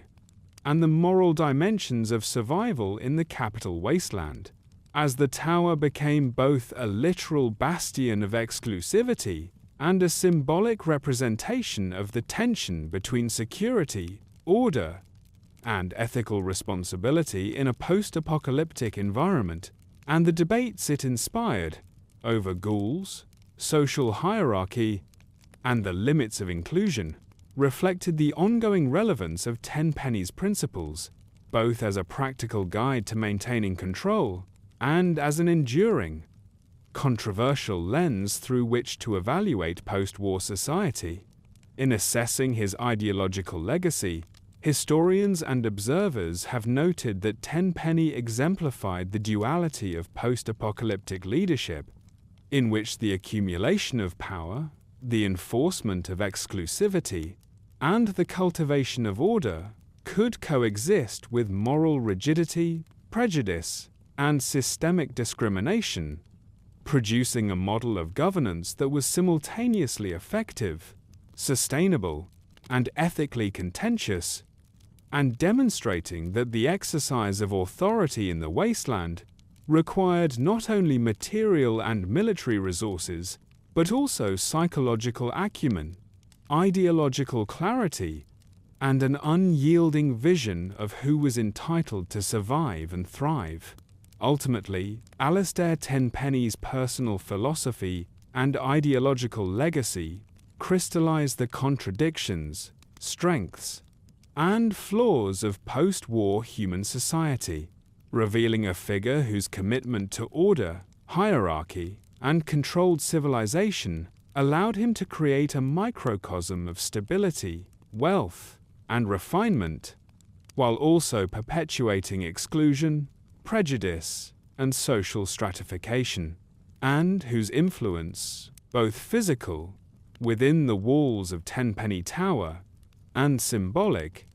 across the Capital Wasteland, remains a testament to the ways in which post-apocalyptic leaders reconciled ambition, ideology, and moral reasoning in a world where scarcity, danger, and human diversity demanded both pragmatic control and principled judgment, leaving a legacy that continues to provoke reflection on the limits of power, the ethics of survival, and the consequences of hierarchical, exclusionary governance in the aftermath of civilization's collapse. The arrival of the lone wanderer at Tenpenny Tower represents a pivotal juncture in the history of Allistair Tenpenny's dominion, a canonical intersection in which the carefully calibrated social, ideological, and operational structures of the tower were confronted by an external actor whose independence, moral agency, and capacity to influence outcomes challenged the assumptions underpinning Tenpenny's authority and exposed both the strengths and vulnerabilities of his meticulously constructed enclave. And while Tenpenny had long maintained a balance of fear, loyalty, and exclusivity to control residents and manage the surrounding wasteland, the intrusion of a figure unbound by his rules or hierarchical expectations introduced a degree of unpredictability that forced him to navigate negotiation, persuasion, and coercion in real time, and to reconcile his ideological rigidity with the practical necessity of responding to an actor capable of shaping both internal dynamics and external perceptions. The lone wanderer's engagement with the tower commenced amid the ongoing ghoul controversy, a flashpoint that had already generated internal division, external attention, and persistent tension within Tenpenny Tower, and which Tenpenny perceived as both a potential threat to his authority and an opportunity to assert his dominance, as the intervention of a third party offered the possibility of reinforcing his ideological framework through demonstration of control, strategic persuasion, or decisive action, while simultaneously risking disruption of the social order he had cultivated for decades, a duality that exemplified the precarious nature of post-war power structures in which legitimacy, reputation, and force were intertwined. Tenpenny's initial approach to the lone wanderer was characterized by a combination of careful observation, measured diplomacy, and calculated intimidation, as he sought to assess the intentions, abilities, and influence of the outsider, and to determine whether engagement could be structured in a way that preserved his authority while mitigating risk. And he employed both verbal negotiation and subtle displays of power to communicate the hierarchy of the tower, emphasizing the exclusivity, privilege, and conditional nature of access, while simultaneously signaling that cooperation or compliance could yield strategic benefits, a tactical duality that reflected his deep understanding of human psychology, negotiation, and the management of uncertainty in a high-stakes environment. The Lone Wanderer's options and actions within the tower introduced multiple vectors for potential influence,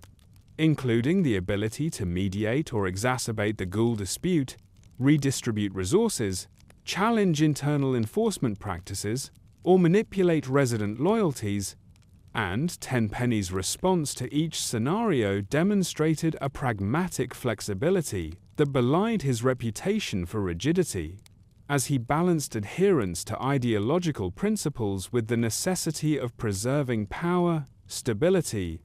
and the operational integrity of the tower, and he leveraged his reputation, authority, and knowledge of the social ecosystem to anticipate, manipulate, or counteract moves made by the outsider, seeking to maintain the perception of control while adapting to the realities of an unpredictable agent whose objectives and methods were initially opaque. Negotiations, threats, and the presentation of choices became the primary tools through which Tenpenny interacted with the Lone Wanderer, reflecting his long-standing strategy of shaping behavior and outcomes through the combination of limited incentives, psychological leverage, and strategic intimidation.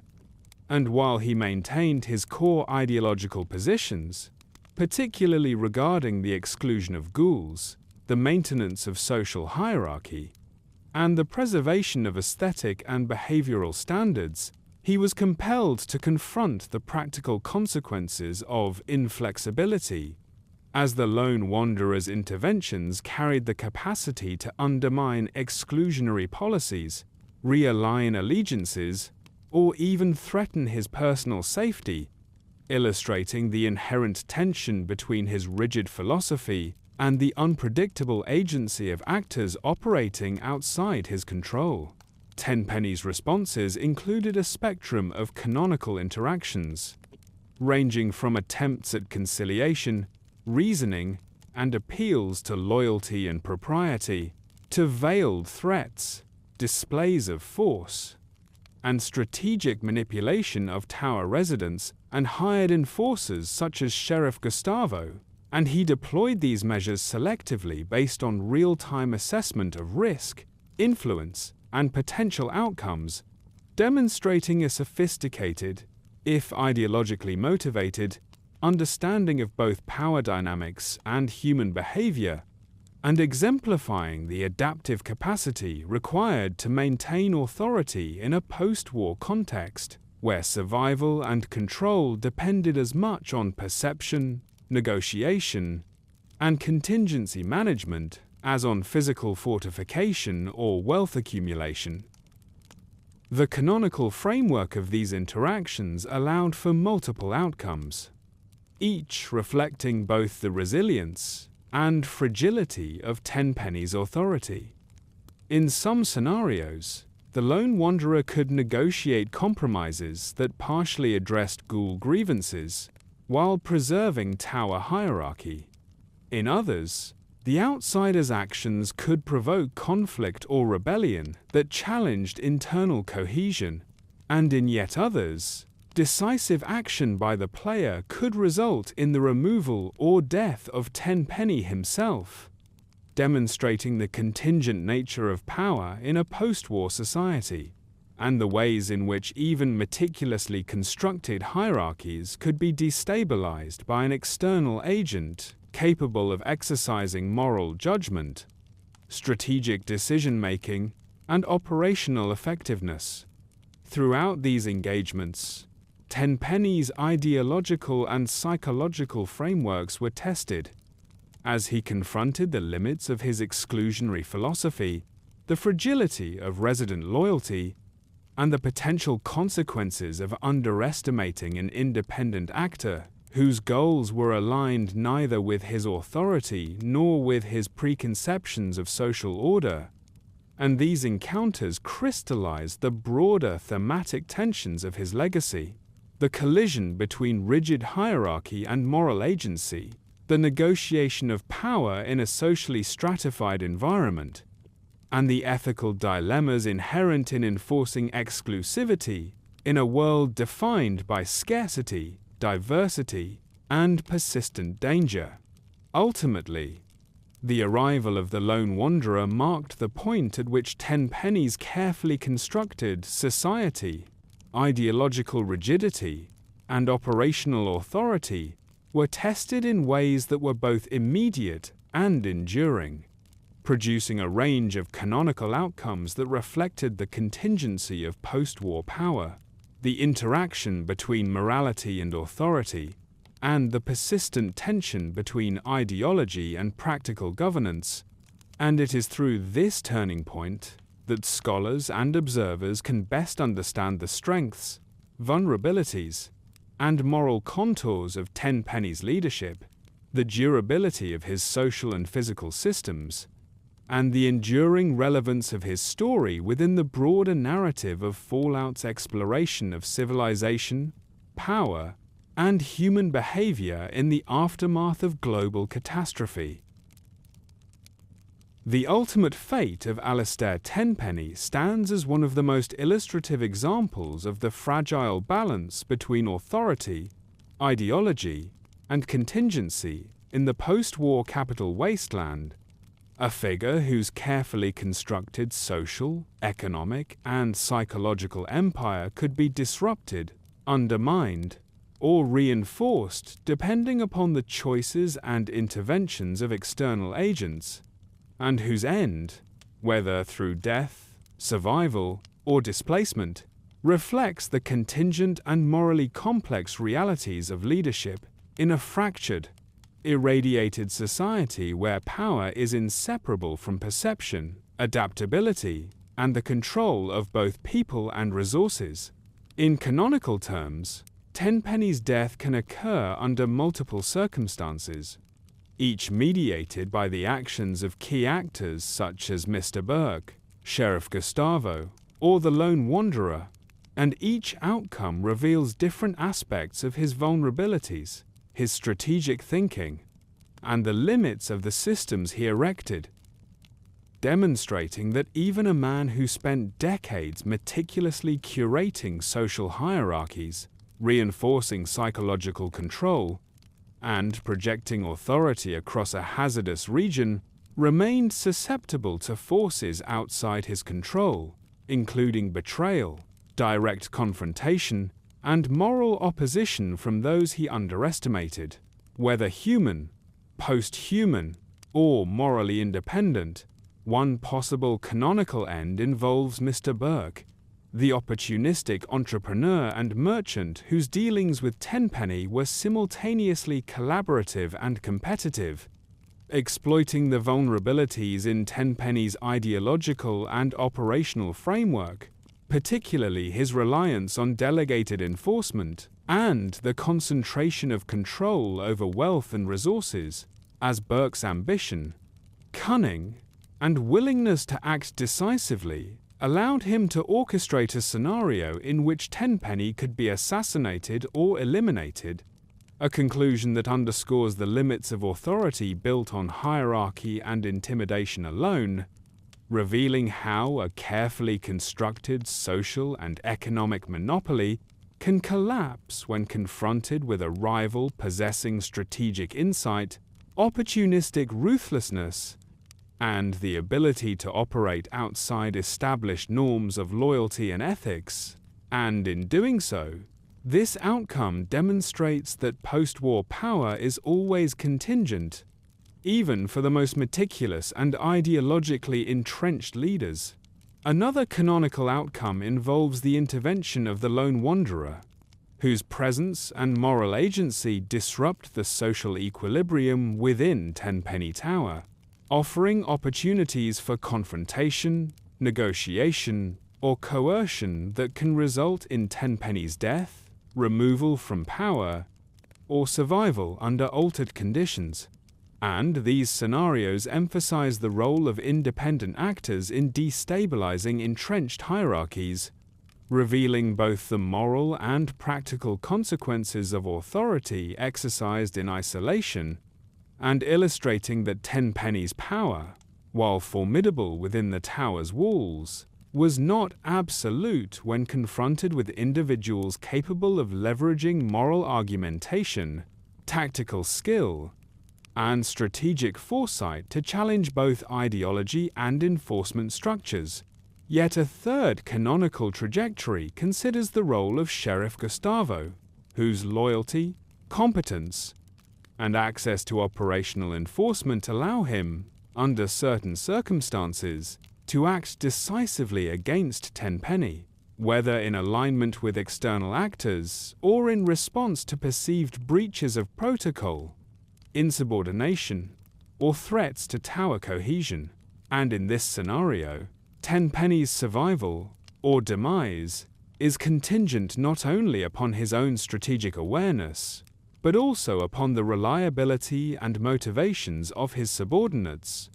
highlighting the inherent risk of delegated authority in a hierarchical society, where the enforcement of ideology, hierarchy, and exclusivity depends upon intermediaries whose loyalties are tested by opportunity, coercion, and ethical considerations, and demonstrating that even the most controlled social system is vulnerable to internal disruption when the human element is imperfect, independent, or morally complex. Beyond immediate threats to life or position, other outcomes reflect partial survival, the erosion of authority, or social displacement within the tower,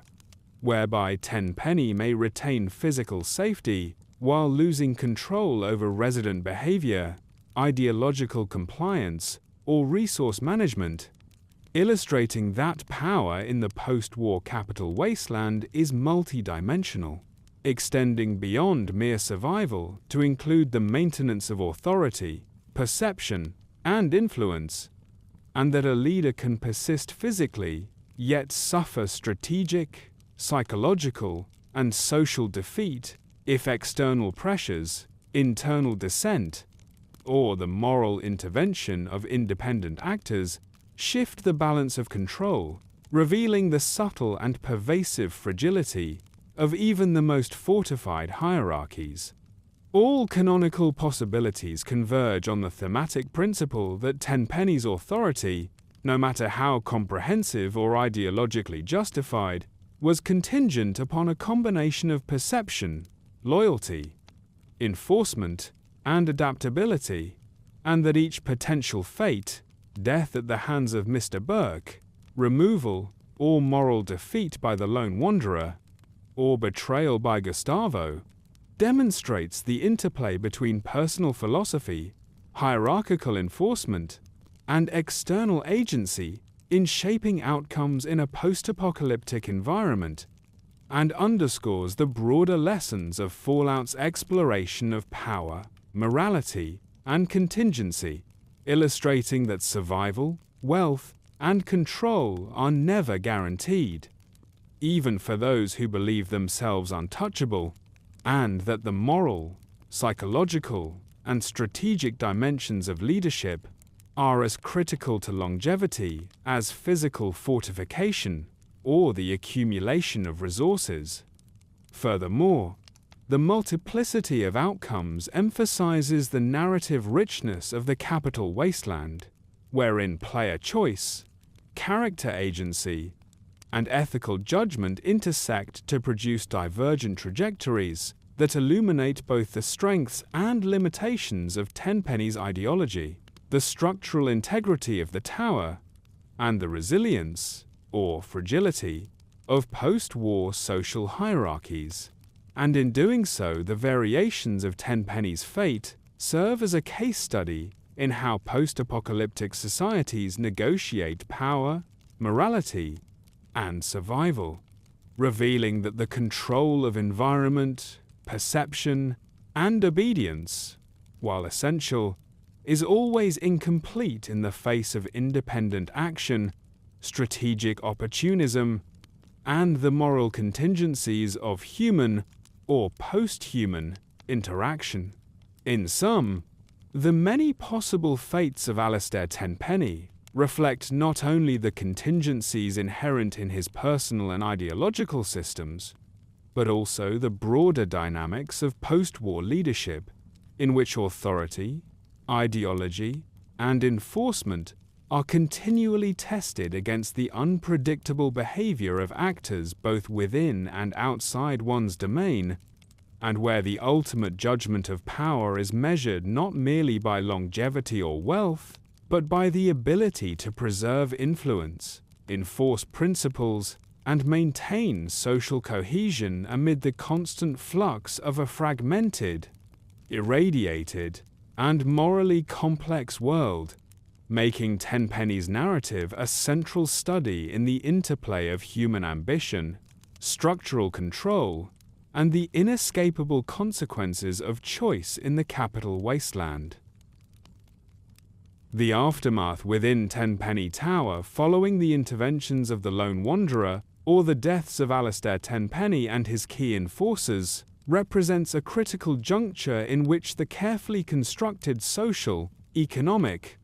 and ideological systems of the tower either disintegrate, adapt, or persist under modified conditions, and the consequences of these events are deeply contingent upon the specific actions taken by external agents,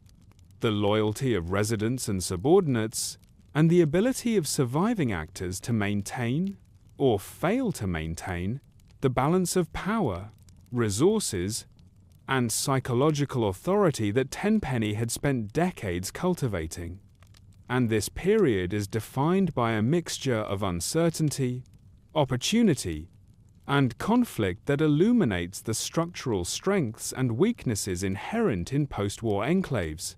demonstrating both the resilience and fragility of hierarchically enforced societies in the Capital Wasteland. In one canonical trajectory, the removal or death of Tenpenny precipitates a power vacuum, as residents, enforcers, and remaining management staff must navigate competing claims of authority, allegiances, and social norms. And this vacuum creates immediate and visible instability, with factions forming based on personal ambition, ideological alignment, or opportunistic calculation, while formerly excluded groups, such as ghouls from Warrington Station, may attempt to assert influence or take control of sections of the tower, leading to scenarios in which the internal social cohesion is tested by conflict, negotiation, or the redistribution of resources,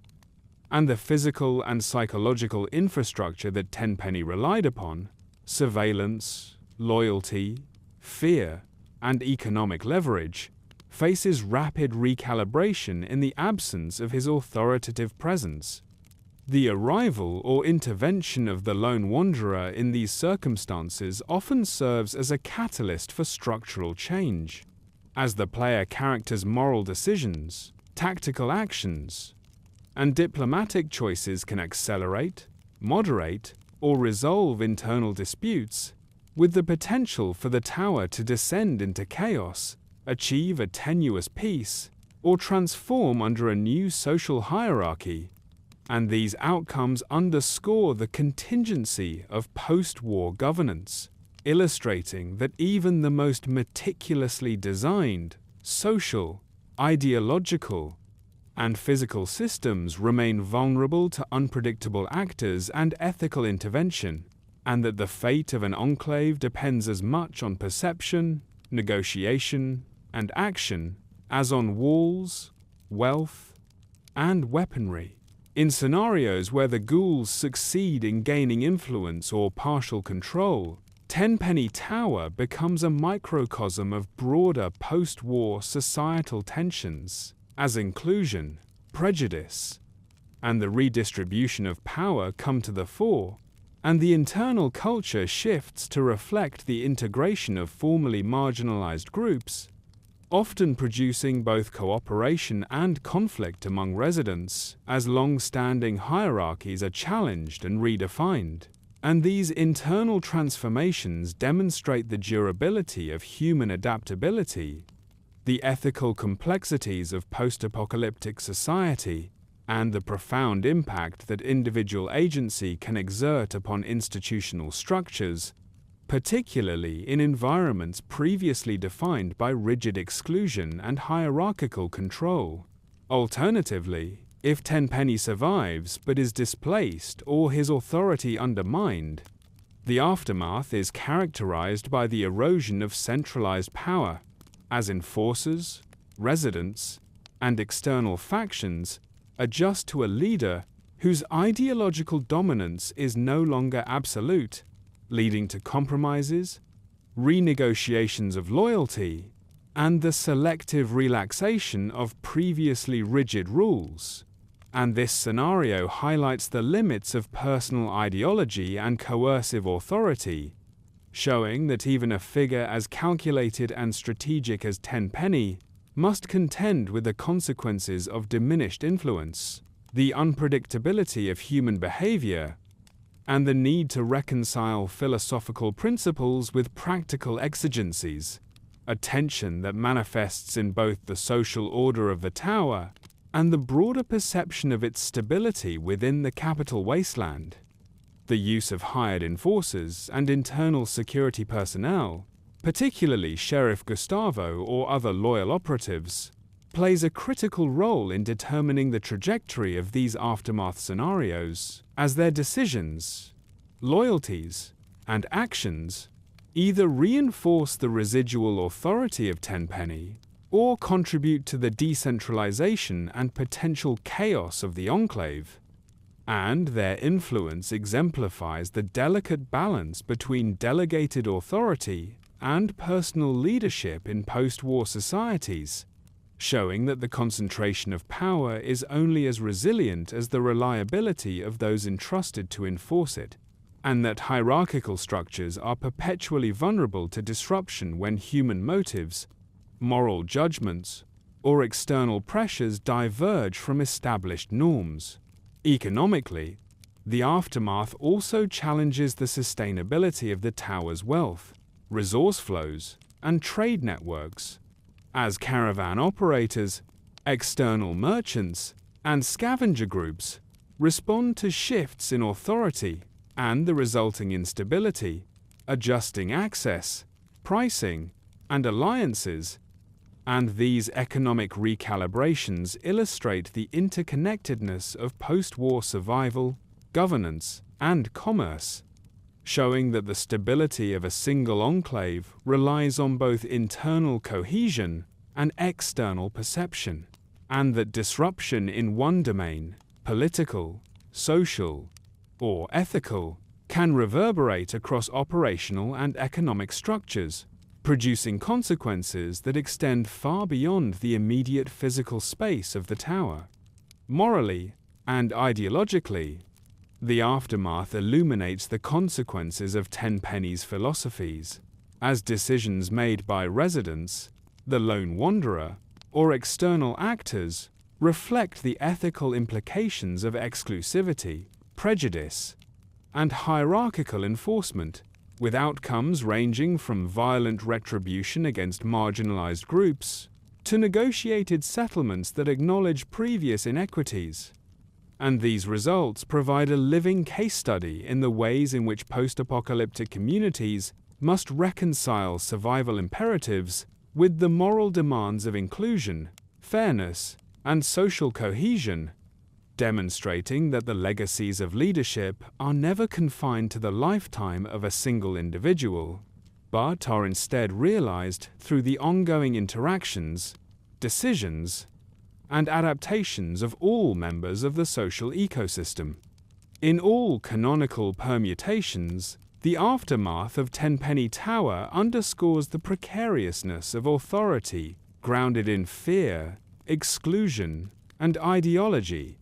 illustrating that while Allistair Tenpenny's strategic vision, psychological insight, and social engineering created a formidable enclave capable of withstanding decades of external threat, the system he built was inherently dependent upon the continuity of leadership, loyalty, and perception, and that disruption, whether through external actors like the Lone Wanderer, internal rebellion,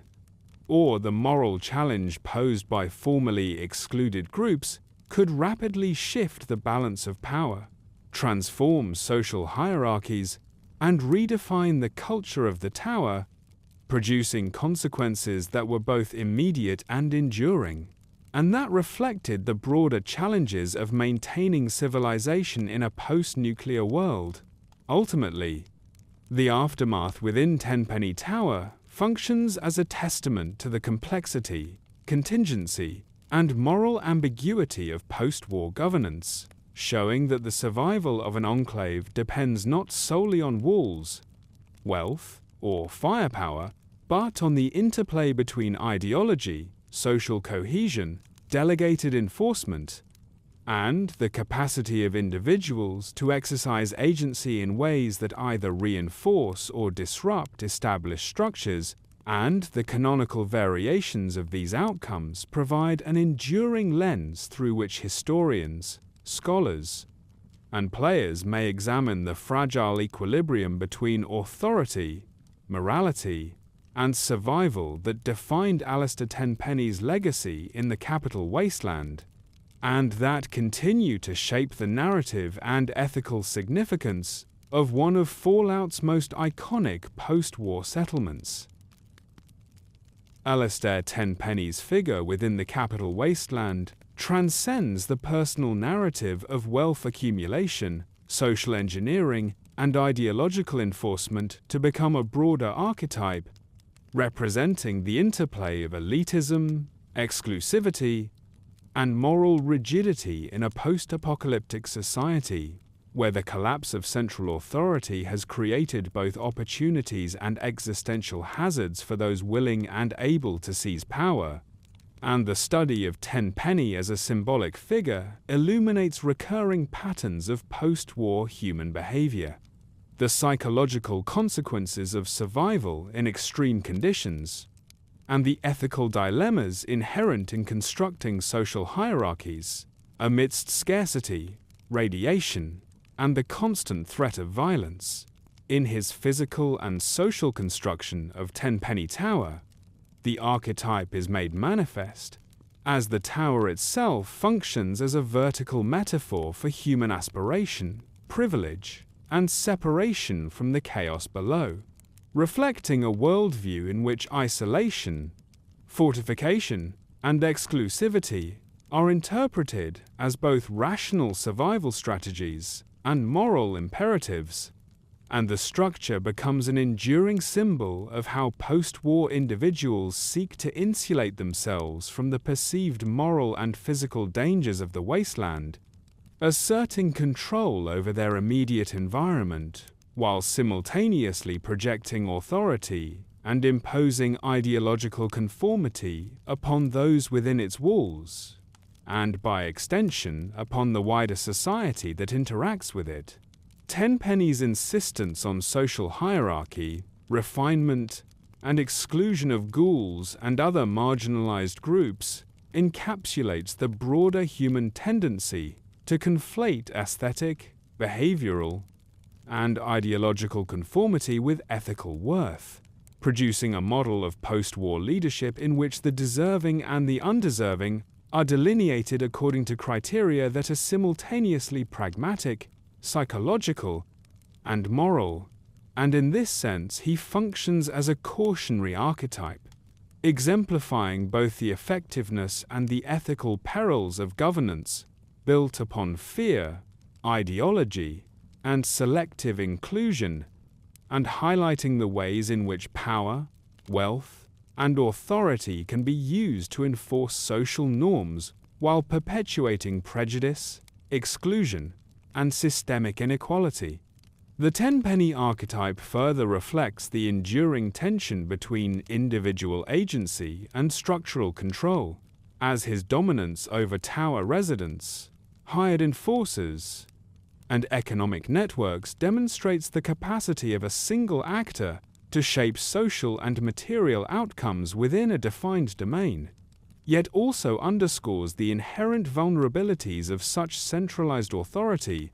particularly when confronted with independent actors like the lone wanderer, morally assertive outsiders, or organized groups challenging the legitimacy of exclusionary practices, revealing that archetypal power is always contingent upon perception, loyalty, and the ability to adapt to unanticipated pressures,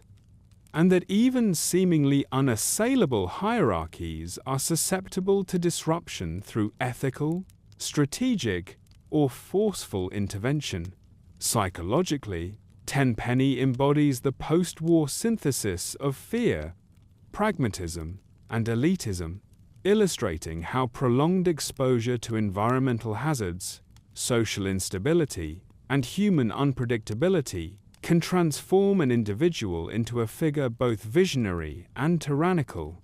whose obsession with order, refinement, and control reflects a defensive posture that is simultaneously rational in the context of survival and morally problematic in its application, and whose social engineering serves as both a protective mechanism and a symbol of the broader human impulse to impose hierarchy, discipline, and exclusion in response to chaos and scarcity, an archetypal pattern replicated across multiple post-war enclaves and settlements, each reflecting variations of this psychological and social calculus. Tenpenny's relationship with ghouls, outsiders, and internal dissent further reinforces his status as a wasteland archetype, as his exclusionary policies, ideological rigidity, and enforcement mechanisms provide a case study in the consequences of conflating survival with moral judgment, illustrating the tension between pragmatism and prejudice, between security and oppression, and between the preservation of life and the enforcement of social and aesthetic conformity. And these dynamics highlight the ethical and operational dilemmas faced by post-war leaders in environments defined by scarcity, risk, and moral ambiguity, showing that archetypal figures like Tenpenny are as much constructs of their environment as of their personal philosophy, embodying both the strengths and the failures inherent in attempts to assert order in the aftermath of civilization's collapse. Socially and politically, the Tenpenny archetype represents the intersection of wealth, influence, and strategic control, demonstrating how elite enclaves can emerge in post-war settings to concentrate resources, enforce ideological norms, and manage interactions with external actors, and how these enclaves serve as microcosms of broader societal tendencies towards stratification, hierarchy, and the negotiation of moral and practical imperatives, with Tenpenny Tower functioning as both a literal and symbolic fortress that embodies the rewards and dangers of centralized authority, the social consequences of exclusion, and the challenges of maintaining cohesion in a morally and materially fragmented environment. The ethical dimensions of the archetype are equally significant, as Tenpenny's life and decisions exemplify the trade-offs inherent in survivalist leadership: the prioritization of order over inclusion, the enforcement of loyalty over empathy, and the preservation of privilege over egalitarian ideals, a calculus that resonates across multiple Fallout narratives and underscores the franchise's broader engagement with themes of power, morality, and the consequences of human failure. and which positions Tenpenny as a quintessential representation of the ways in which post-war societies negotiate the tension between security, morality, and hierarchy, providing a cautionary example of how privilege, fear, and ideology can coalesce into both functional authority and ethical compromise. Ultimately, the symbolism of Allistair Tenpenny as a wasteland archetype encompasses the full spectrum of post-apocalyptic leadership, serving as a lens through which to understand the interplay of environmental stress, social engineering, psychological strategy, moral judgment, and the accumulation of power, and his story offers enduring insights into the challenges of governance, the ethical limits of exclusion, and the consequences of ideological rigidity, demonstrating that in the Capital Wasteland, as across the broader post-war landscape, survival, authority, and morality are inseparably intertwined, and that archetypal figures such as Tenpenny, while exceptional in their personal histories, reflect universal patterns of human behavior, leadership,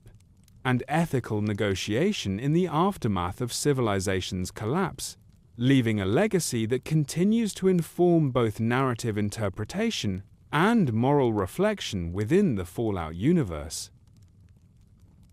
The events surrounding Allistair Tenpenny and Tenpenny Tower had repercussions that extended far beyond the immediate confines of the tower itself,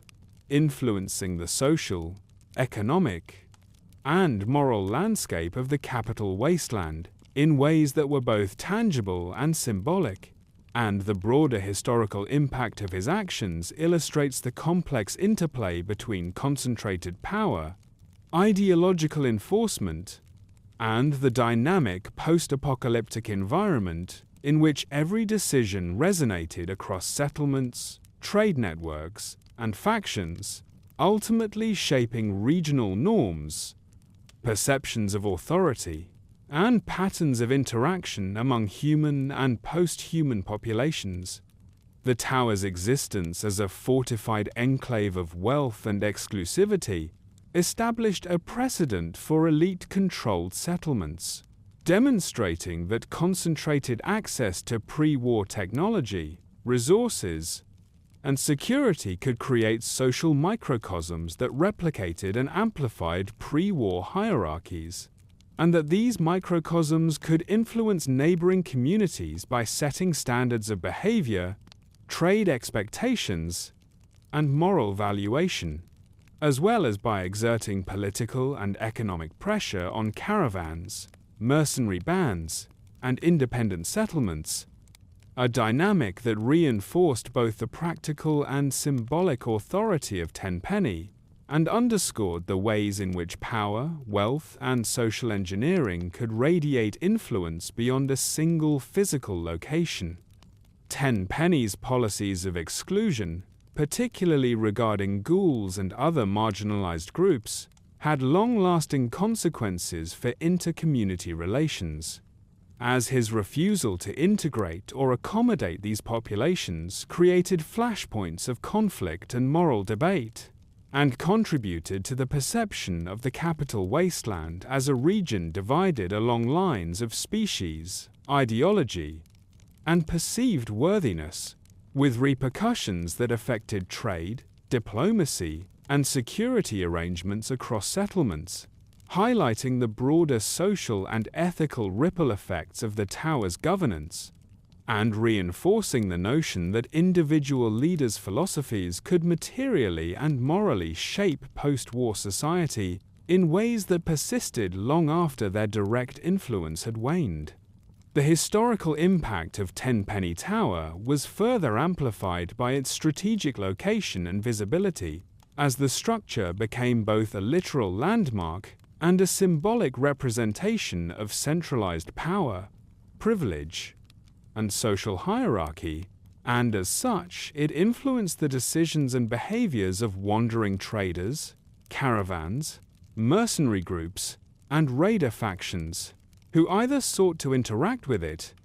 emulate its strategies, or avoid its influence entirely, producing a network of indirect consequences that shaped commerce, resource distribution, and regional security, and that demonstrated the capacity of a single enclave to act as a force multiplier for social, political, and economic effects in a fragmented post-war landscape. Tenpenny's interactions with major factions such as the Brotherhood of Steel, the residents of Megaton, and neighboring settlements further illustrate the cascading historical effects of his governance, as his stance of cautious neutrality, selective engagement, and ideological enforcement allowed him to negotiate influence without provoking unnecessary conflict, thereby shaping patterns of alliance, hostility, and trade in the Capital Wasteland, and creating a precedent for how enclaves of concentrated wealth and authority could operate effectively within a broader ecosystem of independent actors, rival powers, and morally ambiguous decision-making, a dynamic that influenced both the strategic calculations of contemporaneous leaders and the narrative framework through which the region's history is interpreted. The long-term social impact of Tenpenny's policies also extended to the perceptions and treatment of ghouls, marginalized humans, and other outsiders, as the controversies generated by exclusionary practices became a touchstone for debates about fairness, morality, and the limits of elitism, influencing subsequent settlement policies, intergroup negotiations, and the cultural memory of the Capital Wasteland, and shaping the moral frameworks through which future leaders and adventurers would assess the legitimacy of authority, the ethics of inclusion, and the consequences of hierarchical enforcement, with the tower serving as both a cautionary example and a reference point for post-war governance. Economically, Tenpenny's control over resources, trade networks, and access to luxury and pre-war artifacts established a model for resource centralization and manipulation, demonstrating the leverage obtainable through strategic accumulation and selective distribution, and influencing the practices of traders, merchants, and other enclaves who sought to emulate or counteract these strategies, thereby producing a regional economic ecosystem shaped by scarcity, privilege, and strategic calculation, and reinforcing the broader historical lesson that power and wealth, when concentrated in the hands of a single actor or enclave, have consequences far beyond the immediate locality, affecting commerce, stability, and regional social norms across a broad geographic and political landscape. Culturally, Tenpenny's legacy endured as a symbol of elitism, exclusivity, and moral rigidity, influencing the narratives, perceptions, and decision-making frameworks of those who interacted with the tower and its residents, and shaping the way both human and post-human populations understood the moral and practical implications of wealth, privilege, and authority, with the tower becoming a locus for reflection, aspiration, fear, and critique, and serving as a continuing narrative device within the broader post-war milieu for exploring the intersections of ethics, power, and survival. Finally, the historical impact of Tenpenny Tower extends into the moral and philosophical lessons embedded in the Capital Wasteland's collective memory, illustrating how one individual's vision, philosophy, and enforcement strategies can produce consequences that ripple outward across social, economic, and ethical domains, influencing behavior, shaping alliances, reinforcing hierarchies, provoking moral debate, and leaving a lasting imprint on the structure, governance, and culture of post-war human society, and ensuring that Allistair Tenpenny's influence remains a defining feature of the region's history. demonstrating that the interplay of ideology, authority, and circumstance can have enduring effects that reach far beyond the physical and temporal boundaries of a single leader's lifespan. The legacy of Allistair Tenpenny extends far beyond the material and architectural presence of Tenpenny Tower, encompassing not only the social hierarchies, economic control, and ideological enforcement he cultivated within its walls, but also the enduring psychological, cultural, and moral impact of his leadership on the broader Capital Wasteland.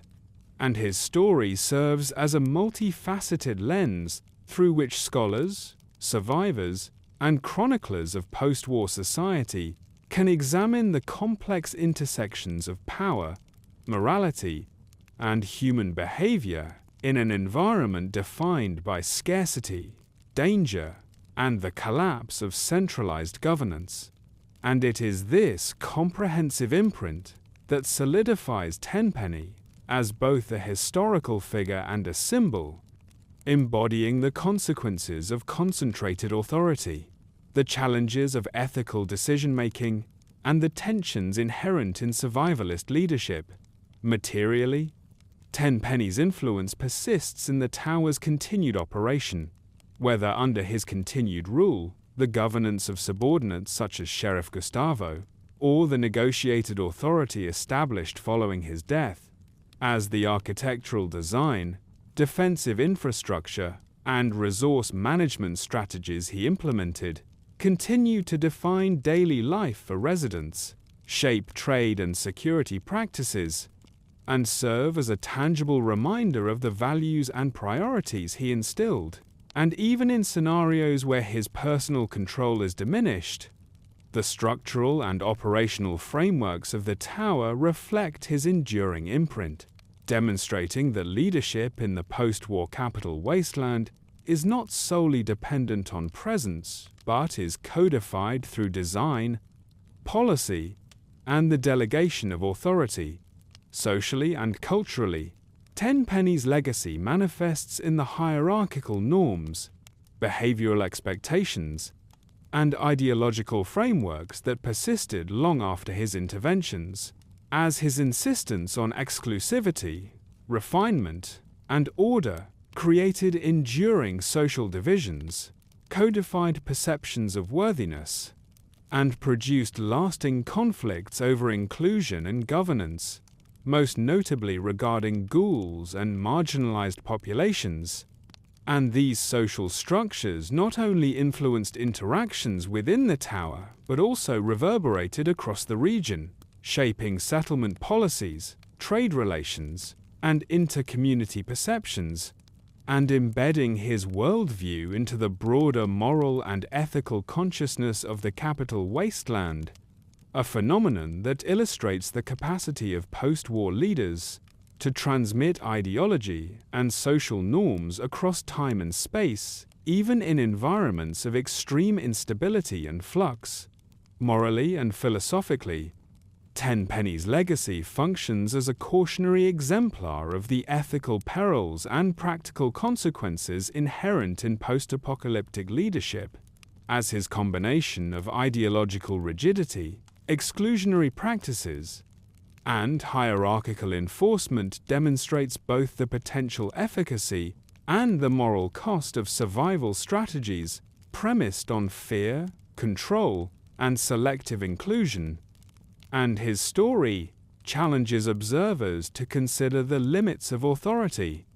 the ethical responsibilities of leadership, and the complex interplay between pragmatic survival imperatives and the human impulse to enforce judgment upon others, revealing that power divorced from ethical flexibility can produce stability at the cost of justice, equity, and long-term social cohesion, and that the reputational and moral consequences of such decisions extend far beyond immediate outcomes. In terms of narrative and symbolic impact, Allistair Tenpenny's life and actions encapsulate recurring themes central to the Fallout franchise, including the tension between civilization and chaos, the moral ambiguities of leadership in a post-nuclear world, the fragility of social hierarchies, and the interplay of individual agency with structural authority. And his character serves as an archetype through which players, historians, and storytellers can examine the consequences of elitism, the allure of absolute control, and the vulnerabilities inherent in systems predicated on fear and exclusivity, illustrating that even carefully constructed power is contingent upon perception, loyalty, and ethical negotiation, and that its ultimate endurance is never guaranteed. The reactions and adaptations of other actors, residents, enforcers, ghouls, mercenaries, traders, and the lone wanderer further highlight the enduring dimensions of Tenpenny's legacy, as their interactions with the tower, their compliance or resistance, and their reinterpretation of his rules and policies continue to shape the functionality, perception, and symbolic resonance of the Enclave, creating a living, evolving testament to the consequences of his vision, and demonstrating that legacy in the post-war Capital Wasteland is both a product of individual design and the ongoing dynamics of community, morality, and external influence.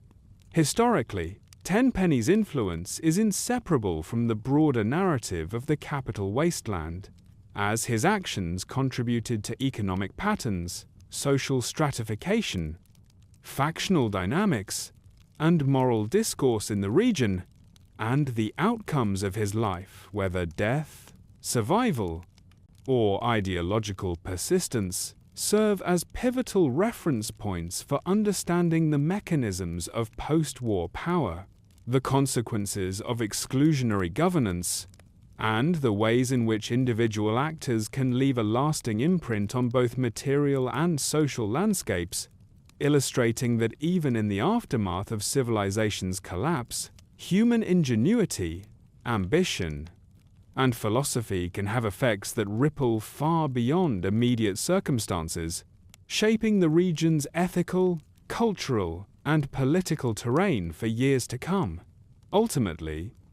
the legacy of Allistair Tenpenny embodies the central tensions and themes of post-apocalyptic human society: the pursuit of security and stability versus the moral cost of exclusion and hierarchy, the consolidation of wealth and authority versus the fragility of social compliance, and the imposition of ideological order versus the inevitability of human agency and unpredictability. And it is this complex, multifaceted, and morally charged legacy that ensures Tenpenny's enduring significance within the Fallout universe, as a cautionary exemplar, a narrative archetype, and a historical figure whose life and decisions continue to provoke reflection on the consequences of power, the ethics of survival, and the human capacity to shape civilization even in the shadow of global catastrophe, leaving a permanent imprint upon both the Capital Wasteland and the broader discourse surrounding post-war society, leadership, and morality.